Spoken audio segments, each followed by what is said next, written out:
और चलिए अब आपको सीधे लिए चलते हैं सदन की कार्यवाही में।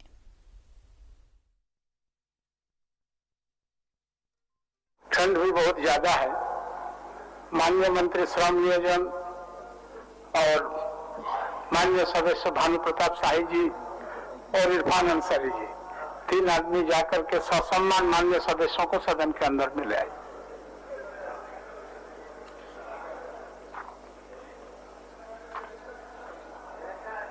माननीय सदस्य दीपिका पांडे सिंह, आप अपना प्रश्न पूछिए। धन्यवाद अध्यक्ष महोदय। मेरा सवाल सरकार के जल नल से पेयजल आपूर्ति योजना को लेकर के है, जिसमें जो प्रतिशत आया है जल आपूर्ति की प्रतिशत सिर्फ 16.54 बताया जा रहा है, जो चिंताजनक है। अध्यक्ष महोदय, मैं आपके माध्यम से मंत्री जी से यह भी जानना चाहती हूँ कि गोड्डा जिला को एसबीएस से वंचित रखा गया है गंगा नहर पंप के माध्यम से पानी लाने के नाम पर, और यह जो जल नल की योजना है उससे अलग गोड्डा जिला को रखा गया है। जो गंगा नहर पंप योजना है वो सालों से चल रहा है और मुझे लगता है कि सालों तक इस पर जो है उससे जो जल आपूर्ति की बात है वो गोड्डा जिला में नहीं पहुंचेगी। उस स्थिति में एक पूरे जिले को इस जल नल योजना से वंचित रखा गया है। महोदय, आपके माध्यम से मैं मंत्री जी से इस पर जानकारी चाहती हूँ। माननीय मंत्री जी। अध्यक्ष महोदय, हमारा लक्ष्य है 59,23,000 घरों तक 2024 तक नल के माध्यम से शुद्ध पेयजल पहुंचाना, और उसमें हम काफी तेजी से आगे बढ़ रहे हैं। जो प्रश्न है हमारी सदस्य दीपिका पांडे सिंह जी का, उसमें तो गोड्डा के बारे में जिक्र नहीं है, लेकिन उन्होंने परसेंटेज का जिक्र किया है। तो मैं पहले ये बता देना चाहता हूं कि हमने अच्छी खासी उपलब्धि हासिल की है। पिछली सरकारों में मात्र 4.25 लाख घरों तक पहुंचा जा सका था, अभी हम लगभग 10 लाख घरों ततक नल का संयोजन करने में सफल हुए इन विपरीत परिस्थितियों में, और लगभग 88% जो हमारा लक्ष्य है उसको हमने या तो योजना धरातल पर काम कर रही है, निर्माण कार्य शुरू है, और बाकी कुछ योजनाएं हैं जो निविदा की प्रक्रिया में है। और हमने एक कार्य योजना के तहत हमने काम करना शुरू किया जब से हमने जिम्मेदारी संभाली, और हमारा लक्ष्य जो था 2024 तक हर एक घर को शुद्ध पेयजल पहुंचाना, उसमें हम निश्चित रूप से हम सदस्य को हम ये आश्वस्त कराना चाहेंगे कि हम 2024 तक सिर्फ गोड्डा ही नहीं पूरे राज्य में शुद्ध पेयजल नल के माध्यम से पहुंचाने में कामयाब होंगे। आप उत्तर से संतुष्ट हुए? अध्यक्ष, मैं उत्तर से संतुष्ट हूं, लेकिन एक बात आपके संज्ञान में लाना है आपके माध्यम से मंत्री जी को भी। अध्यक्ष महोदय, इस राज्य के मुख्य सचिव हों, प्रिंसिपल सेक्रेटरी हों, वो मान्यों का फोन जाने पर फोन उठाते हैं, नहीं उठा पाते हैं तो फोन करते हैं, लेकिन पेयजल मंत्रालय के जो सचिव हैं वो ना महिला विधायक अगर उनके पास जाएं तो अपनी कुर्सी से खड़े होते हैं, और ना ही उन्हें यह जरूरी महसूस होता है कि वापस फोन करें। अध्यक्ष महोदय, इस तरह की शिकायतें लगातार सदन की जानकारी में लाया जा रहा है। ये प्रश्न की बात नहीं है दीपिका जी, ठीक, फिर भी संज्ञान में ले लिया। सूचना के तहत बता दी अध्यक्ष महोदय। माननीय सदस्य राजेश कच्छप जी, आज बहुत सुंदर प्रश्न हो रहा है, हम आपको देंगे आपको देंगे, आपका सूचना हम लेंगे। राजेश कच्छप। अध्यक्ष महोदय, जो हमारा जो कर्णिका 3 में जो 3 में जो जवाब दिया गया, तकरीबन जवाब सही है महोदय।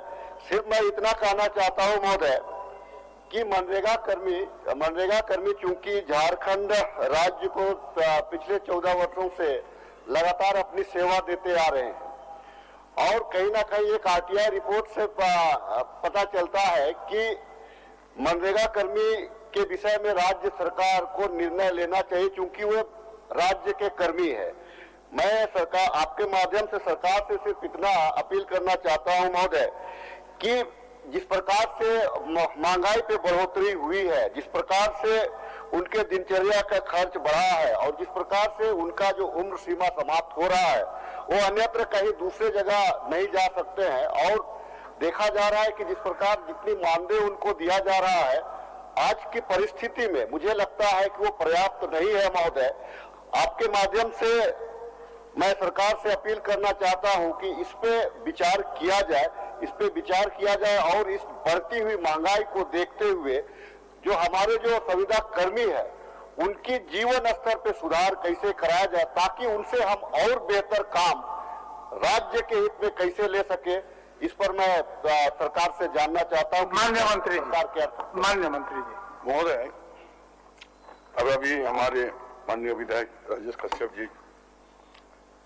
जो मनरेगा कर्मियों के बारे में परमानेंट और मानदेय वृद्धि की बात उन्होंने जानना चाहा सरकार से, मैं इस बात को कहना चाहते हैं कि भारत सरकार के नियम के अनुसार मनरेगा में जितने भी कर्मी कंप्यूटर हो, लिपिक हो, सारे लोग को बहाली जो है वो कॉन्टिन्यूअस बेसिस पे किया गया था और समय समय पर उसका मानदेय वृद्धि किया गया है और असम को आश्वस्त करना चाहते हैं कि महंगाई को देखते हुए इसका मानदेय में कुछ वृद्धि हम लोग करेंगे। महोदय, मैं माननीय मंत्री जी के बातों से सहमत हूं और क्योंकि बारंबार हम तमाम माननीय सदस्य यह देख रहे हैं कि जो हमारे जो संविदा कर्मी है ठीक है जिस नियमावली से उनका बहाल किया गया, लेकिन एक मानवता होने के नाते मानव का दर्द हम लोगों को समझना चाहिए।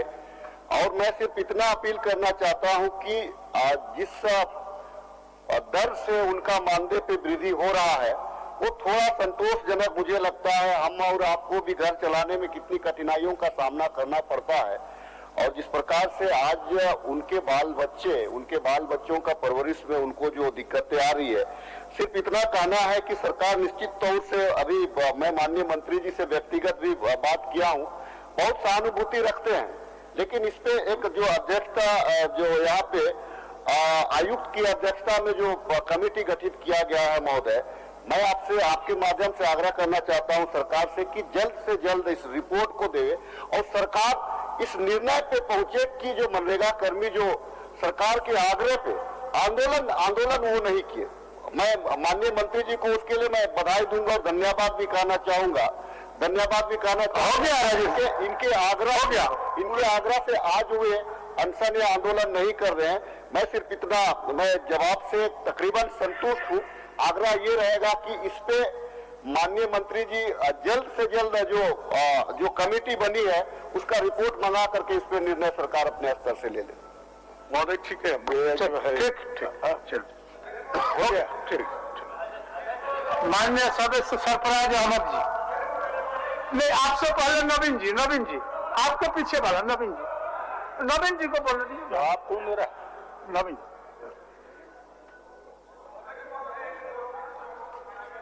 बोलिए। अध्यक्ष महोदय, दूसरा व्यवस्था वहां ऑलरेडी पहले से बैठा हुआ है। अध्यक्ष महोदय, आदरणीय विधायक लंबोदर महतो जी भी बैठे हुए हैं, तो आग्रह होगा कि किसी को भेजवा करके बुलवा लिया जाए।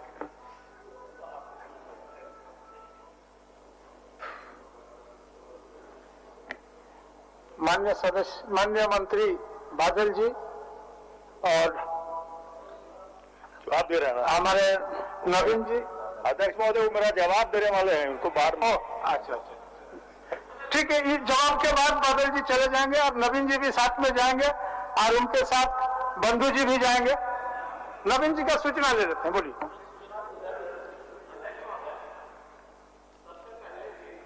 मैंने सबसे पहले ध्यानाकर्षण 2-2 दिया था और ये पहली बार नहीं, उससे पिछले सत्र में भी दिया था अध्यक्ष महोदय।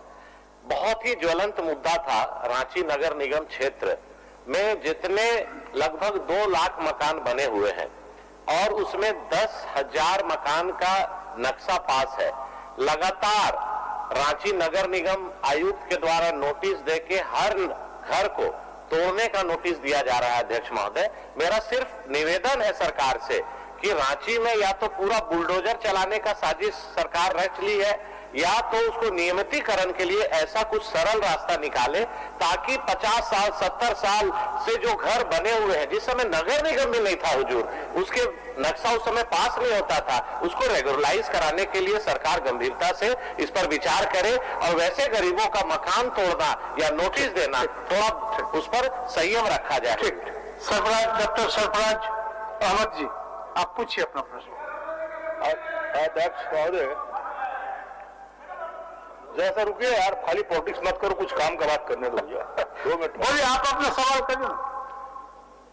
जवाब मुझे मिला है अध्यक्ष महोदय, और बड़े अच्छे व्यक्ति हैं बादल जी, अच्छा जवाब देंगे निश्चित रूप से। थोड़ा सा वेग है जवाब में। अब देखिए 2019 से ही आधार पर सहायक अभियंता आसानी की नियुक्ति हेतु अधियाचना झारखंड लोक सेवा आयोग को प्रदर्शित की गई है। अभी तक उसका इंतजार किया जा रहा। अब हम 21 भी खत्म हो रहा है, तो एक थोड़ा टाइम बाउंड इसको किया जाए और एक बता दें कि कितने दिनों के अंदर में, चूंकि ये काफी महत्वपूर्ण सवाल है, प्रमोशन का सवाल है, जो कार्यरत है बेचारे लोग, जेई वगैरह है, असिस्टेंट है, तो मैं चाहूंगा कि इस पे गंभीरता से विचार करते हुए, और बादल जी बहुत गंभीर व्यक्ति हैं, तो एक अच्छा जवाब दे जिससे संतुष्टि हो और एक टाइम बाउंड इसको। माननीय मंत्री बादल पत्रलेख जी। अध्यक्ष महोदय, सरफराज साहब वरिष्ठतम और अनुभवी सदस्य है और राज्यहित में यह काफी संवेदनशील क्वेश्चन है कि हम अपने व्यवस्था को, विकास को गति देने के लिए सक्षम व्यक्तियों को समय दें।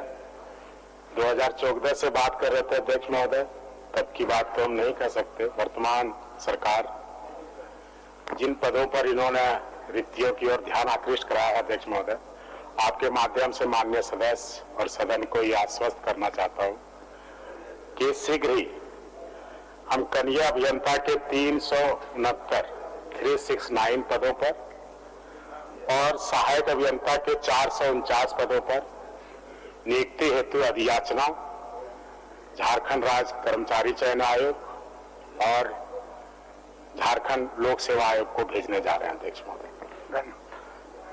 माननीय सदस्य संतुष्ट हैं? हाँ सर, संतुष्ट। माननीय सदस्य प्रदीप यादव जी। माननीय सदस्य प्रदीप यादव जी महोदय, मैं अध्यक्ष महोदय, अच्छा एक बार लेने दीजिए, धीरे धीरे आपका सूचना मैं ग्रहण कर लूंगा। ठीक, चलिए। अध्यक्ष महोदय, मैं इस प्रश्न को सरकार के सामने इसलिए लाया हूं कि आपके ध्यान में भी होगा कि योजनाएं शुरू होती है, पूरी नहीं होती, जिस कारण योजनाओं का जो पर्पस है, जो ध्येय है कि जनता को लाभ देना, आम जनों को लाभ देना, वह तो नहीं होता। चंद ठेकेदार, चंद विभागीय पदाधिकारी, सरकार में बैठे लोगों को लाभ भले मिल जाता है, वेस्टेज ऑफ मनी होता है अध्यक्ष महोदय। और फिर योजनाएं जब देरी से पूरी होती है तो फिर दोगुने खर्च पड़ते हैं अध्यक्ष महोदय। ये इसलिए मैंने सरकार के ध्यान में इस प्रश्न को लाने का प्रयास किया, लेकिन सरकार के उत्तर को यदि आप देखें तो सरकार तहकीकात न करके, सच को सामने न ला करके लीपापोती करने का प्रयास की है। इसलिए आप प्रश्न के उत्तर को देखें अध्यक्ष महोदय, तो देखिए ये पुरानी सरकारें की करतूतें हैं। इस सरकार को चाहिए कि उसका पर्दाफाश करे। आप बैठे आराम से, पूरी बात होने दीजिए। तो मैं इसलिए कह रहा हूं अध्यक्ष महोदय कि अगर आप उत्तर को देखें, एक एक उत्तर को, कि भाई हमने जो प्रश्न डाला था ये था कि भाई पुनर्जीवित करने, हरमू नदी को पुनर्जीवित करने हेतु वर्ष 2015 में 85 करोड़, अर्बन हाट में 5 करोड़, स्लॉटर हाउस में 17 करोड़, टाइम स्क्वायर में 22 करोड़, सीवरेज ड्रेनेज के नाम पर 100 करोड़, इतने पैसे खर्च हो गए। एक योजना पूरी नहीं, एक योजना उपयोगी नहीं अध्यक्ष महोदय। तो सरकार उत्तर में ये कही है, मंत्री जी ने बताने का ये प्रयास किया है कि भाई स्लॉटर हाउस के बारे में क्या कह दिया अध्यक्ष महोदय कि हाई कोर्ट के आदेश से हमने इसको बंद रखा है। हाई कोर्ट के जिस आदेश का इन्होंने हवाला दिया है उसकी कॉपी मेरे पास अध्यक्ष महोदय। वो क्या है थोड़ा समझना होगा।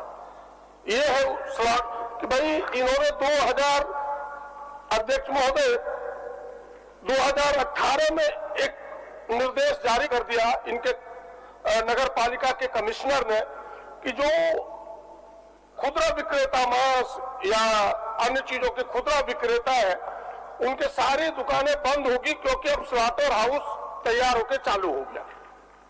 इसी पिटीशन को लेकर के लोग पिटीशनर गए हाईकोर्ट ने कहा कि भाई नगर पालिका का जो 2011 का जो नगर पालिका अधिनियम है जो आपने पारित किया है, जो नियमावली बनाई है, उस नियमावली में स्पष्ट है कि स्लॉटर हाउस हम तब चालू करेंगे जब इसके लिए एक रेगुलेशन लाएंगे। ये जो खुदरा विक्रेता मांस के अध्यक्ष महोदय उसके लिए आपने रेगुलेशन लाया नहीं और स्लॉटर हाउस चालू करके इनको क्यों बंद कर दिया? ये जो आपका पत्र है तब तक ये स्टे रहेगा जब तक आप इसके लिए रेगुलेशन नहीं लाते। और ये ऑर्डर कब पास हुआ उसकी तिथि में केवल आपको बता रहा हूं, ऑर्डर पास हुआ 2/12/2018 को। 3 साल से इनके अधिकारी एक रेगुलेशन नहीं बना पाए जिस कारण से वो स्लॉटर हाउस चालू नहीं हुआ। ये है इनके नतीजा। 17 करोड़ में स्लॉटर हाउस बना, ये है उनके आदेश की कॉपी। सरकार हमें बताए कि अब तक इनके विभाग के पदाधिकारी प्रश्न अध्यक्ष महोदय केवल अगर रस्म अदायगी करना है तब तो प्रश्न उन्होंने दिया, मुझे उत्तर दिया, पढ़ के बैठ जाना होगा। अगर इसके समाधान निकालने हैं इनके पदाधिकारियों को कटघरे में खड़ा करना है ताकि दोबारा इस प्रकार का गलती न करें तो उसके समाधान विधानसभा से कहीं बाहर नहीं हो सकता अध्यक्ष महोदय। इसलिए मैं इन प्रश्नों पर इतना गंभीर हूं कि इनके पदाधिकारी ये बताएं। मैं सरकार से पूछना चाहता हूं जो आप कह रहे हैं कि आप क्या जानना चाहते हैं। पहला प्रश्न यहां से जनित होता है कि सरकार बताए कि भाई इनके विभाग ने 2018 से अब तक जो 17 करोड़ रुपए खर्च करके रेगुलेशन न बनाने के कारण जो बंद पड़ा है, अब तक 3 वर्षों में रेगुलेशन नहीं बना है। इनके पदाधिकारी क्या कर रहे थे, किन कारणों से यह रेगुलेशन नहीं बना? माननीय मंत्री।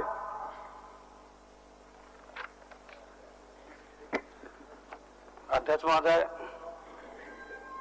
माननीय सदस्य प्रदीप यादव जी का जो सवाल है वो लंबा चौड़ा अध्यक्ष महोदय, तो इसमें 4 पॉइंट अध्यक्ष महोदय तो R1 हाट का है जो काम किया गया है था, फिर किसी कारण सहोदय को बोले लिफ्ट किया गया और राशि भुगतान नहीं हुआ अध्यक्ष महोदय, राशि प्राप्त है, फिर उसको DPR बनाया जा रहा है, वो काम चालू होगा अध्यक्ष महोदय।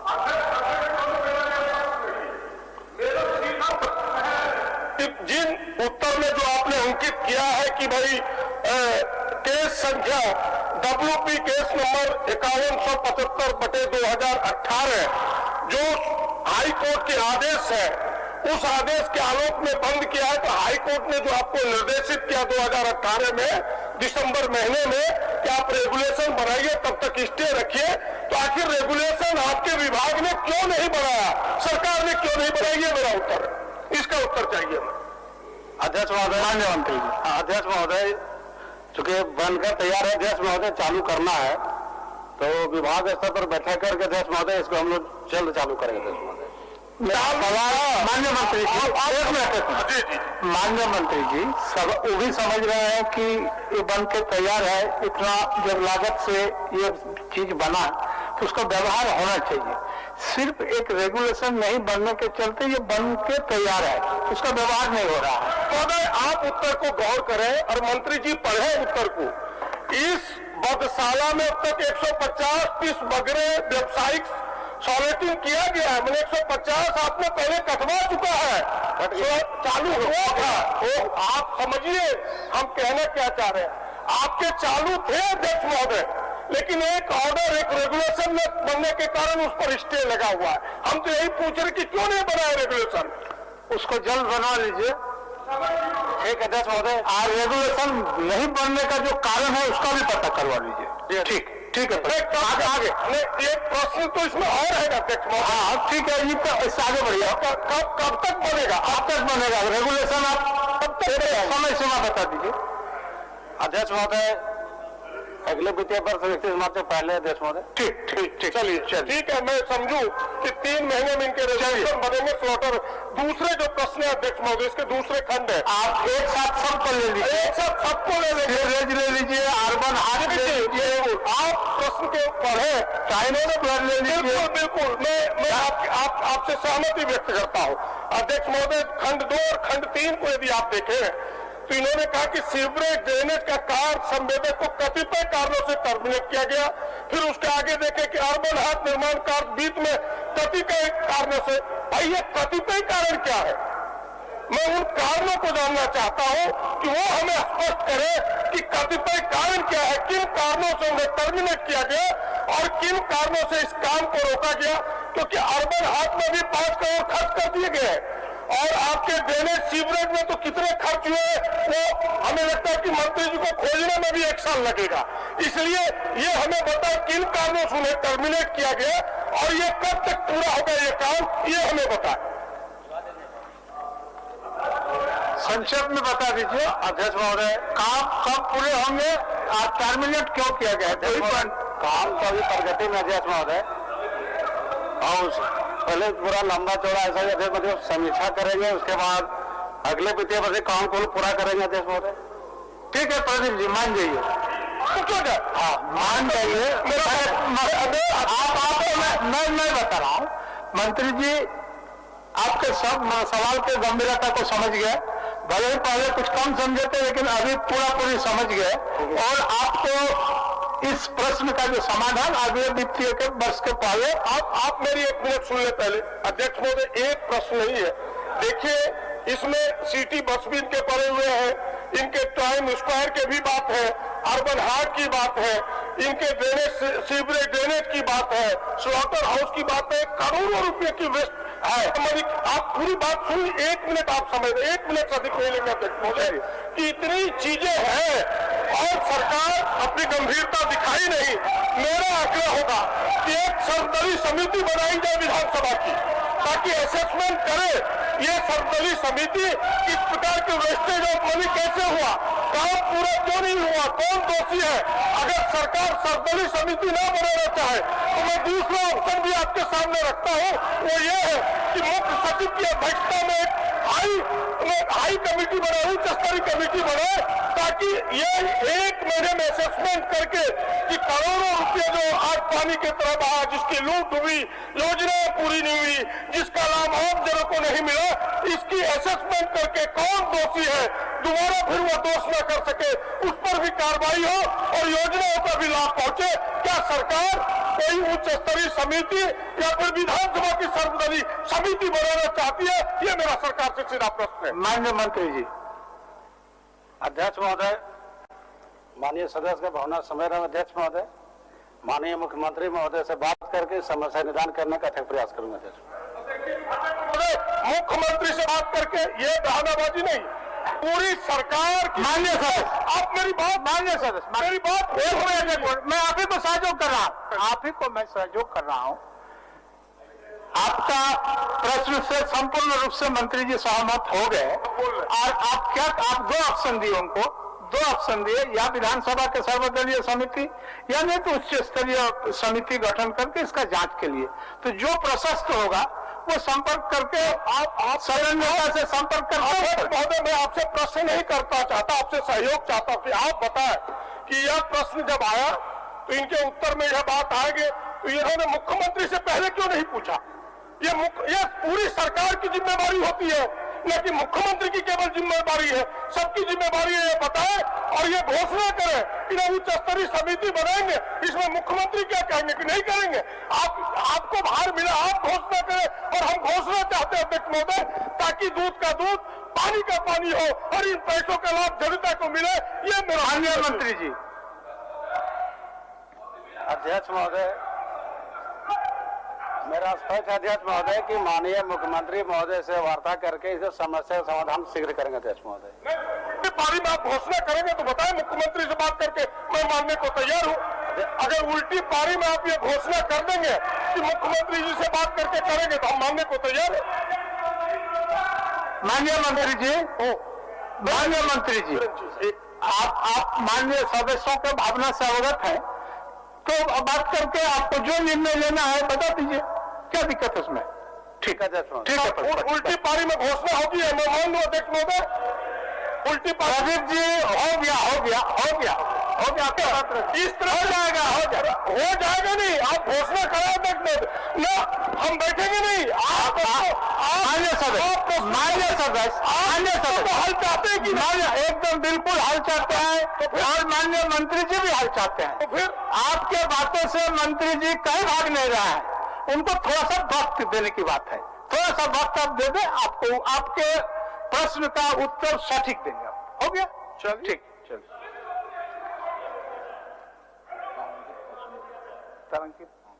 अब तारांकित प्रश्न डॉक्टर इरफान अंसारी जी।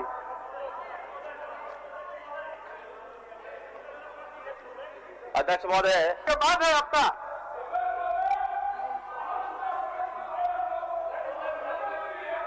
इतना आप चिंतित मत होइए, इतना डॉक्टर इरफान अंसारी, बहुत हितैषी रहे हैं आप लोग, आराम से रहिए, बैठिए। डॉक्टर इरफान अंसारी, आप सवाल करिए। सवाल महोदय, भानु जी, आज भानु जी मन बना कर आए, आज अपने दर्ज का परीक्षा देंगे, देर तक बैठेंगे आज, आप चिंता मत करिए। जब पूछिए, आप पूछिए। एक मिनट, एक कोई सूचना में है, बोलिए, क्या सूचना है आपका? सीता जी। अध्यक्ष, हम धरना में बैठे हुए थे। हाँ। और ये मामला है CCL के आम्रपाली परियोजना का। 2 जॉइंट वेंचर कंपनी है, RKTC और BLA। ये लोग जो माल ढुलाई का काम करते हैं आम्रपाली से, और जो रास्ता पड़ता है रेलवे साइडिंग तक का, वो वन भूमि का रास्ता 1.5 किलोमीटर पड़ता है। तो ये पूरी तरह से अतिक्रमण किया गया है। हम चाहते हैं कि इस पर कार्रवाई हो वन विभाग के अधिकारियों के ऊपर, और जो अतिक्रमण किया हुआ है वन भूमि का जो रास्ता को, उसको पूरी तरह से मुक्त कराया जाए। ठीक ठीक। इरफान साहब,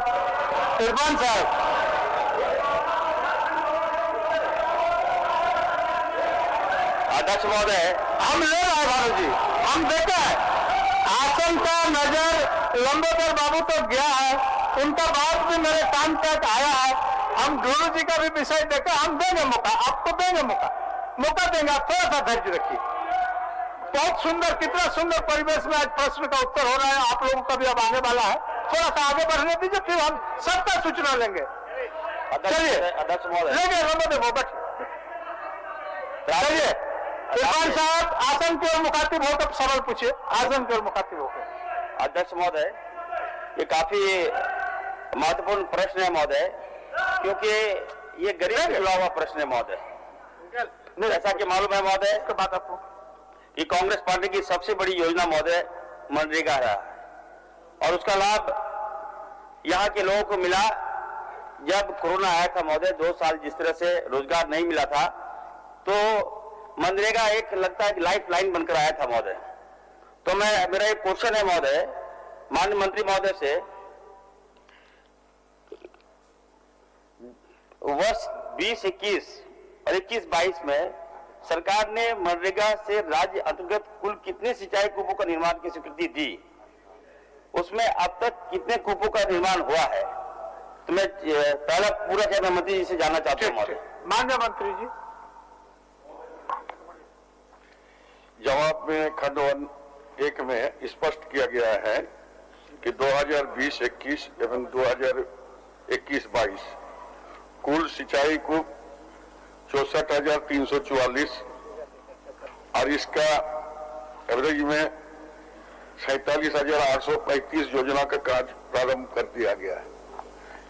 लेकिन जितना होना चाहिए था विगत 2020-21 तो है, हमारे यहाँ काम हुआ है, लेकिन कोरोना महामारी के तहत काम में थोड़ा धीमी रही, और 6,225 सिंचाई कूप जो है पूर्ण हो गया था, बाकी शेष का काम चल रहा है। स्पष्ट है जवाब में। माननीय सदस्य, आज के मात्र 6,225 कूप का निर्माण हुआ है और शेष का कार्य जारी है। जब हमने प्रश्न किया है महोदय, उसके बाद कहा गया है कि ये जारी है महोदय। तो मैं आपके माध्यम से चाहूंगा कि आखिर इस तरह से जो जवाब मिल रहा है, जो पदाधिकारी इस तरह से दिग्भ्रमित कर रहे हैं सरकार को और सरकार की छवि खराब हो रही है महोदय, मैं आपके माध्यम से कहना चाहता हूं महोदय कि गरीब के लिए कुआं बहुत बड़ा चीज है महोदय, और 2-2 साल से कुआं निर्माण नहीं हुआ महोदय। और एसटीएस जो मजदूर है महोदय वो हमारे झारखंडी है, लोकल है महोदय, अस्थायी लोग हैं, वो लोग मजदूर भाई लोग हैं। अगर कुआं का भुगतान 2-2 साल तक नहीं हो महोदय तो इससे बड़ी विडंबना इस राज्य के लिए क्या हो सकती है।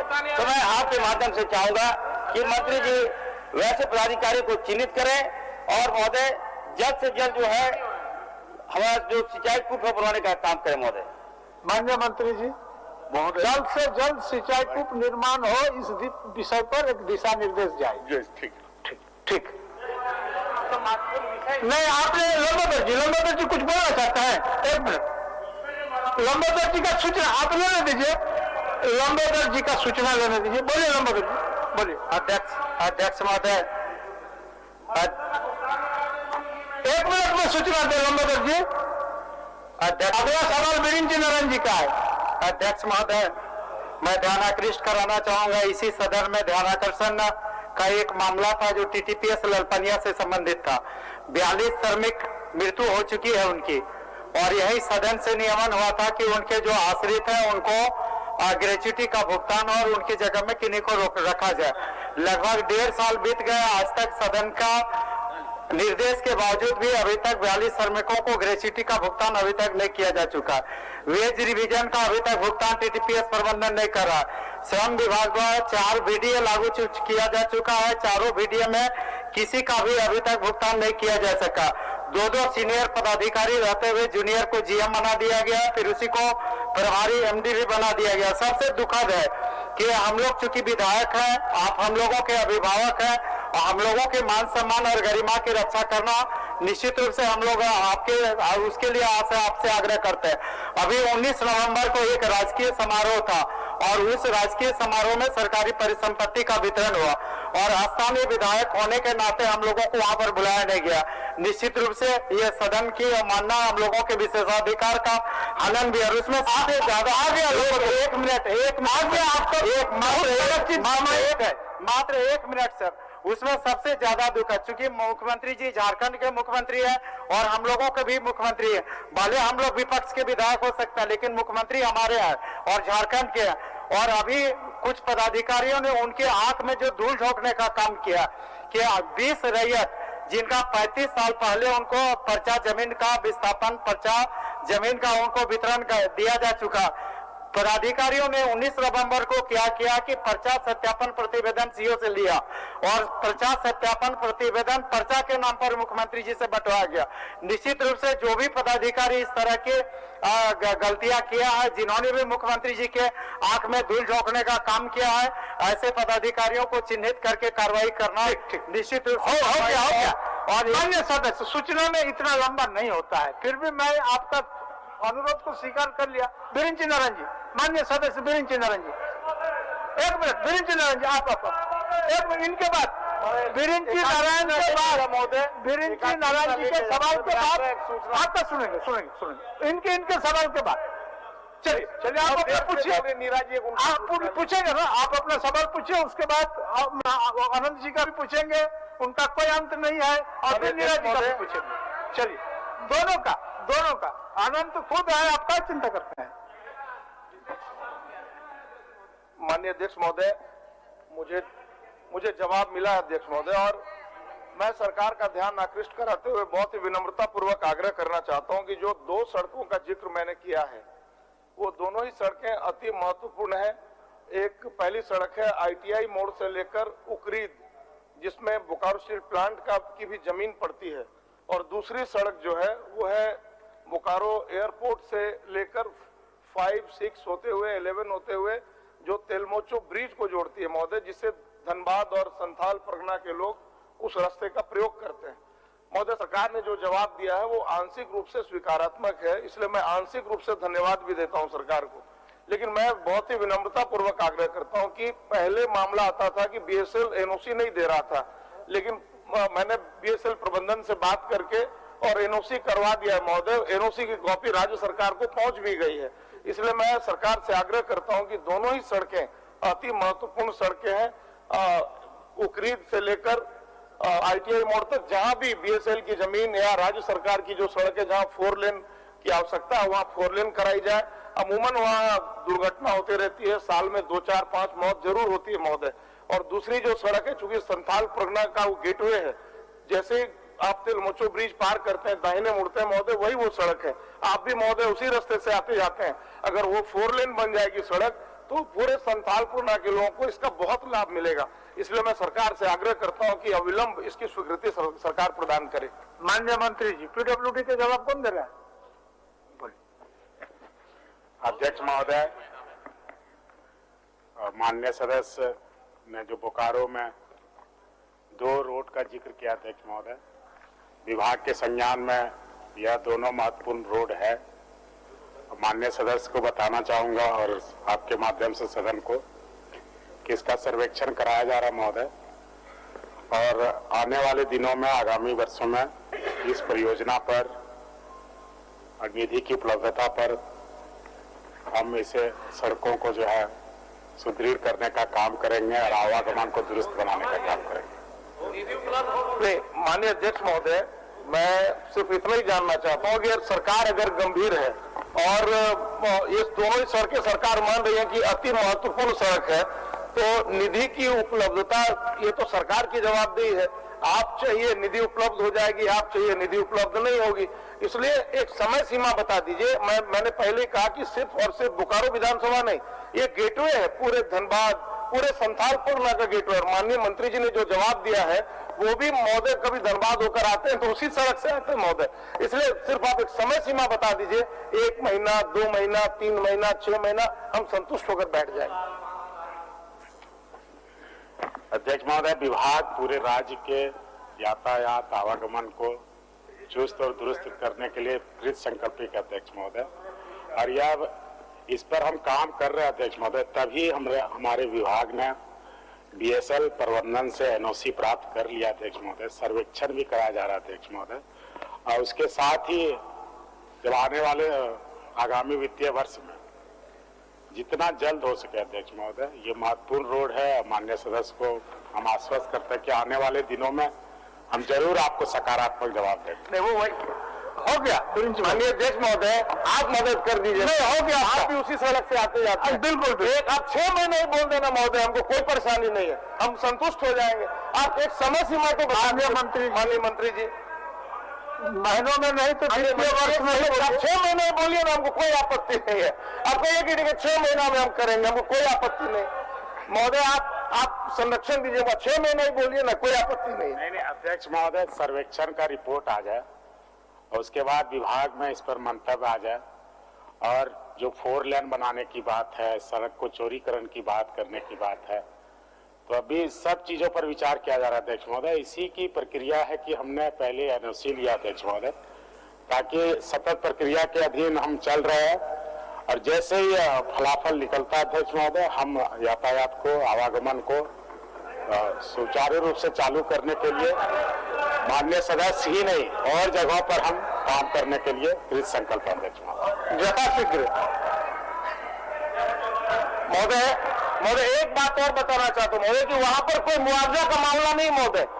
BSL की जमीन है, वहां मुआवजा का कोई चक्कर नहीं, इसलिए सरकार को कोई परेशानी नहीं महोदय। और जो चास वाला इलाका है वहां ऑलरेडी 4 लेन है महोदय, इसलिए आपको जहां मुआवजा की परेशानी होती है, परेशानी वहां है। इसलिए महोदय वहां सरकार को कोई दिक्कत है ही नहीं। ठीक। मंत्री जी, आपका कोई परेशानी नहीं, सिर्फ आदेश देना है। नहीं अध्यक्ष महोदय, सर्वेक्षण आ जाता है, इसके बाद हम आने दीजिए सर्वेक्षण। ठीक। माननीय आनंद ओझा जी का क्या सूचना है? आनंद ओझा जी थोड़ा पकड़ दीजिए, नीरा जी को बोलने दीजिए, व्याकुल हो रही है नीरा जी। बोलिए आप ही ले लीजिए महोदय। संक्षेप में आप ही संक्षेप में महोदय, हमारा कोडरमा विधानसभा क्षेत्र महोदय अबरख नगरी के नाम से भी विश्वविख्यात है महोदय। पिछले बार भी हम ध्यानाकर्षण के जरिए यहाँ पर प्रश्न रखे थे महोदय।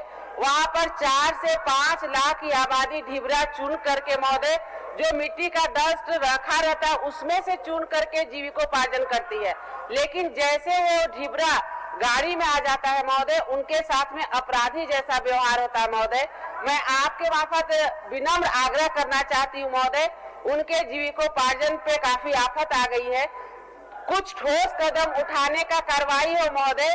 हम लोगों ने जब हमारी सरकार थी उस समय कुछ छोटे छोटे ऑक्शन कराए थे महोदय, तो उसको आगे बढ़ा करके व्यवसायियों के साथ एक बैठक होके महोदय, जिसमें हम भी रहे, कुछ भी उसका समाधान का उपाय किया जाए, जिसे कोडरमा में जो अबरक नगरी के नाम से प्रख्यात है, तो वो माननीय भानु जी, आप दो आदमी है, एक अमर बाबू का सवाल है और अनंत जी का आग्रह है। एक नहीं, अभी अनंत जी आप बोल लीजिए, उसके बाद अमर बाबू का सवाल, उसके बाद आपका सुनेंगे। अध्यक्ष महोदय, एक गंभीर विषय पे और आपके माध्यम से सरकार का ध्यान आकृष्ट करना चाहते हैं महोदय। मां गंगा का अविरल प्रवाह महोदय साहेबगंज से होता है और वर्तमान समय में साहेबगंज शहर के अंदर जो सीवरेज प्लांट बना हुआ है वो गंगा कटाव के चपेट में है। पुरानी साहेबगंज में भी गंगा कटाव हो रहा है और राजमहल में कल ही एक बड़ी आबादी का गंगा कटाव हुआ है महोदय। आपके माध्यम से सरकार तक ये बात पहुंचाना चाहते हैं, सरकार उस आबादी को गंगा कटाव से जो विस्थापित हो रहे हैं उसको रोकने की दिशा में, गंगा कटाव रोधी कार्य शुरू करने की दिशा में महोदय शीघ्र प्रयास करें। अमर कुमार बावरी जी, माननीय सदस्य अमर कुमार बावरी जी। धन्यवाद महोदय। ले रहे हैं यार, थोड़ा सवाल ले रहे हैं, ऐसा नहीं ले रहे आप लोगों का भी सूचना ले रहे हैं, इनका होने दीजिए, इनका होने दीजिए, इनके बाद आपका ले रहे हैं, इनके होने दीजिए, बैठिए। माननीय सदस्य रविंद्र बाबू, इनका वाला होने दीजिए, उसके बाद आपको लेना है। अमर बाबू बोलिए। धन्यवाद महोदय, मेरे प्रश्न का उत्तर मिला है महोदय। एक जो हमको जो सूचना है माननीय मंत्री जी से मैं जानना चाहूंगा कि प्राक्कलन, आपने कहा कि प्राक्कलन की तैयारी की कार्रवाई चल रही है और मुझे सूचना है कि प्राक्कलन बनकर के लगभग 2 महीने पहले यहाँ हम लोगों ने प्रयास किया था, हम लोगों ने विभागीय सचिव से भी मुलाकात करके इस विषय में आग्रह किया था। अगर मंत्री जी जवाब दें कि प्राक्कलन आया है कि नहीं आया है और जो सूचना है वो क्या हमारी गलत सूचना है और ये कब तक इसको चालू करा देंगे, कहें कि 2024 तक तो पूरे झारखंड को आप पानी पिलाने वाले हैं, लेकिन ये बना हुआ पेयजल आपूर्ति है, किसी कारण से रोड के रेनोवेशन में कुछ पाइप इसके टूट गए थे इसलिए नहीं चालू है, तो इसको चालू कराने के लिए एक बृहत प्राक्कलन आया हुआ है। तो प्राक्कलन निविदा कब तक निकालेंगे, इसका एक डेट तय करके और कब तक चालू कराएंगे ये बता दे बस। माननीय मंत्री जी। अध्यक्ष महोदय, माननीय सदस्य हमारे भाई अमर बावरी जी ने सारी बातें लगभग स्पष्ट कर दी हैं कि प्राक्कलन तैयार हो गया है। मैं मानता हूं प्राक्कलन 80 लाख रुपए का प्राक्कलन इसका तैयार कर लिया गया है और बहुत जल्द निविदा करके और इसे फिर से सुचारू रूप से चालू करा दिया जाएगा। और पहले गृह संयोजन का प्रावधान नहीं था इसमें, जो पुरानी योजना थी, अभी 927 घरों का गृह संयोजन इस योजना के माध्यम से किया जाएगा। और मैं बड़े गर्व के साथ बताना चाहूंगा माननीय सदस्य को कि लगभग आपके क्षेत्र में जिस चंदन कियारी का आप जिक्र कर रहे हैं, आपके क्षेत्र में 147 करोड़ की बहुग्रामीय जलापूर्ति 2 योजनाएं स्वीकृत हो गई हैं और उसका भी कार्य बहुत जल्दी आरंभ कर दिया जाएगा। मंत्री जी आपको, लेकिन बस बहुत शीघ्र नहीं, इसमें कोई है नहीं तो महीना जनवरी में करेंगे, फरवरी में करेंगे, एक सूचना का लिए एक आश्वासन मिल जाए कम से कम। निश्चित रूप से गर्मी के पहले ये जो योजना जिसका जो अभी बंद पड़ी है, चलिए रविंद्र बाबू क्या सूचना है आपका, बताइए। महोदय एक सूचना है महोदय, ये कल के प्रभात खबर में छपी है महोदय कि उत्पाद आयुक्त के नेतृत्व में छत्तीसगढ़ से अध्ययन कर लौटी टीम सरकार को सौंपेगी रिपोर्ट। उत्पाद राजस्व की स्थिति बदहाल, छत्तीसगढ़ मॉडल पर जोर। महोदय ये छत्तीसगढ़ मॉडल क्या है महोदय, और छत्तीसगढ़ में सरकार वहां शराब की बिक्री करती है महोदय। इससे स्पष्ट होता है कि छत्तीसगढ़ मॉडल पर जोर से कि मतलब है कि सरकार भी यहां पर शराब बेचे महोदय। जो शिबू सोरेन जो राज्य अलग की लड़ाई के साथ साथ नशाबंदी पर बोलते रहे, आज भी बोल रहे हैं।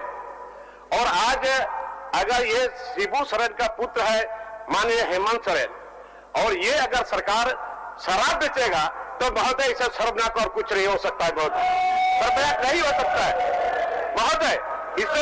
इससे स्पष्ट यही होता है, इससे स्पष्ट यही होता है कि यहाँ भी सरकार शराब बेचे। महोदय, जो शिबू सोरेन ने जिंदगी भर समाज को सुधारने के लिए, पूरे झारखंड के आदिवासियों को सुधारने के लिए नशाबंदी पर बोलते रहे, आज भी बोल रहे हैं महोदय।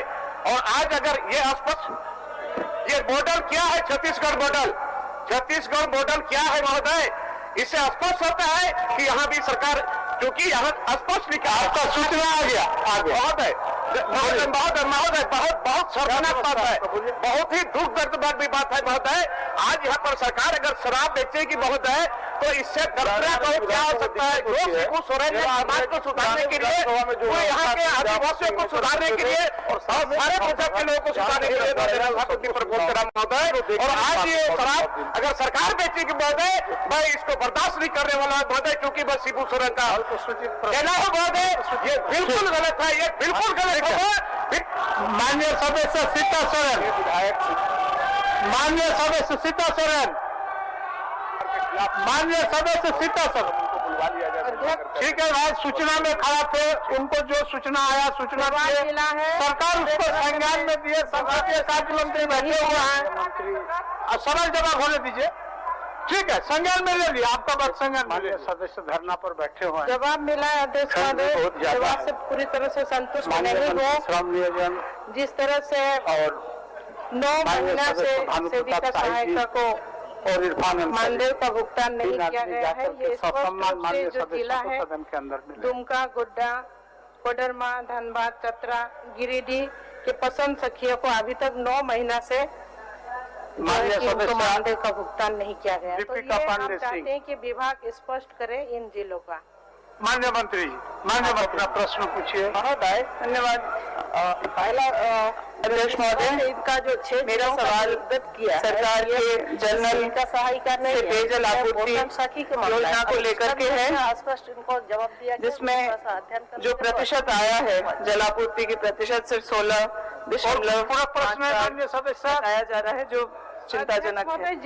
अध्यक्ष महोदय, मैं आपके माध्यम से मंत्री से यह भी जानना चाहती हूँ कि गोड्डा जिला का मानदेय लंबित है, बिल्कुल SBS से वंचित रखा गया है। गंगा नहर पंप के माध्यम से पानी लाने के नाम पर से पोषण का मानदेय लंबित है, उसके आप उसको उससे अलग कब गोड्डा जिला को रखा गया है। इसमें हमने जवाब जो दिया है, गंगा नहर पंप योजना है वो सालों से चल रहा है, और मुझे लगता है कि सालों तक इस पर जो है उससे जो जल आपूर्ति की बात है वो गोड्डा जिला में नहीं पहुंचेगी। उस स्थिति में एक पूरे जिले को इस जनरल योजना से वंचित रखा गया है। महोदय, आपके माध्यम से मैं मंत्री जी से इस पर जो जानकारी चाहती हूँ। कहा जाता है माननीय मंत्री जी, बंद कर दिया गया। इस स्थिति में का मानदेय भुगतान करो। हमारा लक्ष्य है 59,30,000 घरों तक 2024 तक नल के माध्यम से पहुँचाना। जवाब देता है कि और इसमें हम काफी तेजी से आगे बढ़ रहे हैं। मानदेय हम नहीं दे सकते। जो प्रश्न है हमारी ये सिर्फ झारखंड ही नहीं, पूरे जो तो गोड्डा के बारे में जिक्र नहीं है, लेकिन उन्होंने परसेंटेज में इसको का जिक्र किया है, तो मैं पहले ये बता देना चाहता हूँ कि और हम लोग ने हमने अच्छी खासी उपलब्धि हासिल की है। नौमा का जो पिछली सरकारों में मात्र 4.5 लाख घरों तक पहुँचा जा सका था।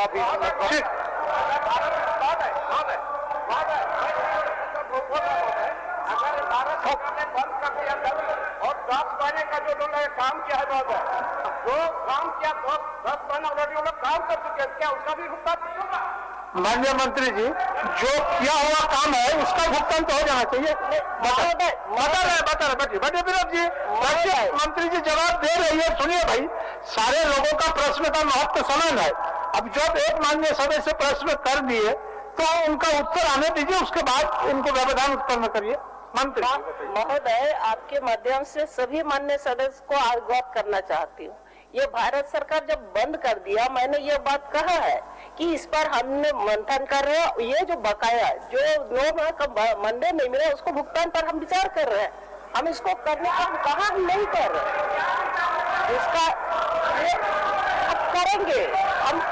अध्यक्ष मानदेय मिलेगा, अध्यक्ष महोदय चाहिए, एक समय सीमा देना चाहिए सरकार। मानिए प्रश्नकर्ता सिर्फ आपसे समय सीमा का मांग करता है, किसका निराकरण करने में कितना विलंब हो सकता है बस उसको बता दीजिए। अध्यक्ष महोदय, हमने ये कहा ये छोटा मोटा मामला नहीं है। 10,388 पोषण सखी सदस्य है और 9 माह का इसका जो बोझ होगा इस पर हम लोग ने मंथन कर कितना रुपया इनका हमको देना है। हम बहुत जल्द ही इस पर हम निर्णय लेने वाले हैं, बहुत जल्द।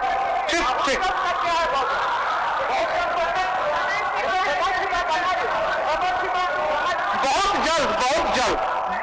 बहुत जल्द है। और उसमें बहुत जल्द का बदलाव क्या है? आप ये बहुत जल्द का बदलाव है, समय सीमा नहीं बताते हैं। अच्छा, एक समय सीमा बता दीजिए। मान्य से बता रहे हैं। प्रश्न के जटिलता को समझते हुए माननीय मंत्री जी आपको समय सीमा दे रहा है। अध्यक्ष महोदय, इंतजार करिए। अध्यक्ष महोदय, बैठिए माननीय सदस्य, बैठिए। अध्यक्ष महोदय, आपके माध्यम से सभी पूरे सदन के माननीय सदस्यों को मैं अवगत करना चाहती हूँ, इतना उतावला होने की आवश्यकता नहीं है। मैं उसको बहुत जल्द कानून में हो सके हमको 2 महीने के अंदर में ही हम हो गया कर सकते हैं। ठीक है, 2 महीना समय हुआ। ठीक है, चलिए। माननीय सदस्य विनोद कुमार सिंह जी, भानु जी। अध्यक्ष महोदय, माननीय सदस्य भानु जी, आपको 4-5 सूचना आपका हमने ग्रहण कर लिया। 4-5 सूचना एक माननीय सदस्य का हमने ग्रहण कर लिया। आप अतिरिक्त दबाव मत डालें, भानु जी। आपका 5 सूचना मैंने ले लिया। अध्यक्ष महोदय, ठीक है, जरा विनोद बाबू का पूछना दीजिए, फिर ले। अध्यक्ष महोदय, जवाब मिला हुआ बगोदर हजारीबाग सड़क जो है महत्वपूर्ण सड़क है। न सिर्फ ये उत्तरी छोटा नागपुर का मुख्यालय है, बल्कि हजारीबाग से भी जब NH पकड़ना हो, गिरिडीह धनबाद के लोग आते हो, हजारीबाग गिरिडीह देवघर के लोग आते हो, रांची, और ये सड़क जर्जर है। और हमने पूछा तो सरकार ने कहा है कि हमने DPR इसका भेजा है। तो मैं पूछना चाहता हूँ, ये DPR कब भेजा गया है बगोदर हजारीबाग सड़क का? माननीय मंत्री जी। अध्यक्ष महोदय, 25/11/2021 को। ठीक, 25/11/2000। एकदम आपका ऑब्जेक्टिव टाइप का सवाल था, उत्तर भी आपको एकदम टू द पॉइंट मिल गया है। अब इसमें दूसरा क्वेश्चन अराइज नहीं होता है। जी अध्यक्ष महोदय, मैं इसीलिए कह रहा हूँ 248 करोड़ का हो गया। ठीक, 248 करोड़ का मान्य सदस्य संतुष्ट। दूसरा हमारा अध्यक्ष महोदय पूरे थे। पहली बात तो इसलिए कह रहा हूँ कि 1.5 महीने से ज्यादा हो गया कि केंद्रीय मंत्री बार बार कह रहे हैं कि सड़कों का DPR भेजा ही नहीं जा रहा है। इसलिए नहीं है, जितने पैसे वीडियो उनका वायरल होता है कि जितने पैसे चाहिए ले जाओ, और इतनी महत्वपूर्ण सड़क की अभी तक स्वीकृति नहीं हुई, नंबर 1। नंबर 2, हमारा अध्यक्ष महोदय इसमें था कि भाई ये इंपोर्टेंट सड़क है और इसलिए बगोदर हजारीबाग को सरकार को 4 लेन का प्रस्ताव जो है वो भेजा जाना चाहिए था। वो बार बार कह रहे हैं कि जितना भेजे, और आपने भेजा भी है तो 2 लेन का भेजा है, जबकि उत्तरी छोटा नागपुर का मुख्यालय है, पूरे राज्य की राजधानी से जोड़ती है। तो इसको 4 लेन करने का प्रस्ताव है, विचार कर रही है सरकार, ये प्रस्ताव भेजेगी। अध्यक्ष महोदय, विनोद बाबू काफी संवेदनशील सदस्य है और विनोद बाबू आश्चर्य होता, आप भी उनकी बातों में आ गए। हमने कोई कमी नहीं की है। हमने अधियाचना उनको जो है पत्राचार करना कर दिया अध्यक्ष महोदय। अब वो लोग कहते क्या है, करते क्या है, वादे करते हैं, जुमलों की बात आती है। हमने भेजा है, विभागीय पत्र भेजा अध्यक्ष महोदय, और 248 करोड़ का अध्यक्ष महोदय, और इस पर हम लोग फिर से पहल करेंगे अध्यक्ष महोदय कि अति शीघ्र जो है उनसे ये काम हम करा लें। मान्य सदस्य संतुष्ट हो जाइए। मान्य सदस्य से भी सहयोग चाहेंगे। मान्य सदस्य आप संतुष्ट हो जाइए। हो गया, आपने जो पूछा उत्तर आ गया। मैं तो बस इसीलिए चुने गया कि माननीय मुख्यमंत्री भी थे बैठे और केंद्रीय मंत्री थे, वो बार बार कह रहे थे कि वो भेजा नहीं जाता, भेजा गया तो स्वीकृति नहीं मिलती है। तो खैर सरकार ने भेजा है। आप जिस तरह स्वीकृति सीपी बाबू आप कार्य जिस तरह सीपी बाबू आपके पीछे 5 उंगली उठा हुआ, 5 उंगली। अच्छा बताइए, 5 उंगली आपके पीछे उठा हुआ है। माननीय अध्यक्ष महोदय, माननीय मंत्री जी बड़े संवेदनशील मंत्री हैं, लेकिन बात को गोल कर गए अध्यक्ष महोदय। इन्होंने माननीय सदस्य विनोद जी ने ये पूछा कि भाई 4 लेन का आपने भेजा है क्या? आप एक लाइन में जवाब दीजिए कि 4 लाइन का भेजा है या नहीं भेजा है, बात खत्म। बस ठीक 4 लाइन का भेजा है या नहीं भेजा है, बोलवा दीजिए अध्यक्ष महोदय, बोलवा दीजिए 4 लाइन का भेजा है कि 2 लेन का भेजा है। खाली चलो जवाब देते 4 लेन का भेजे हैं कि 2 लेन का भेजे हैं, क्या इन्होंने 4 लेन का भेजा है?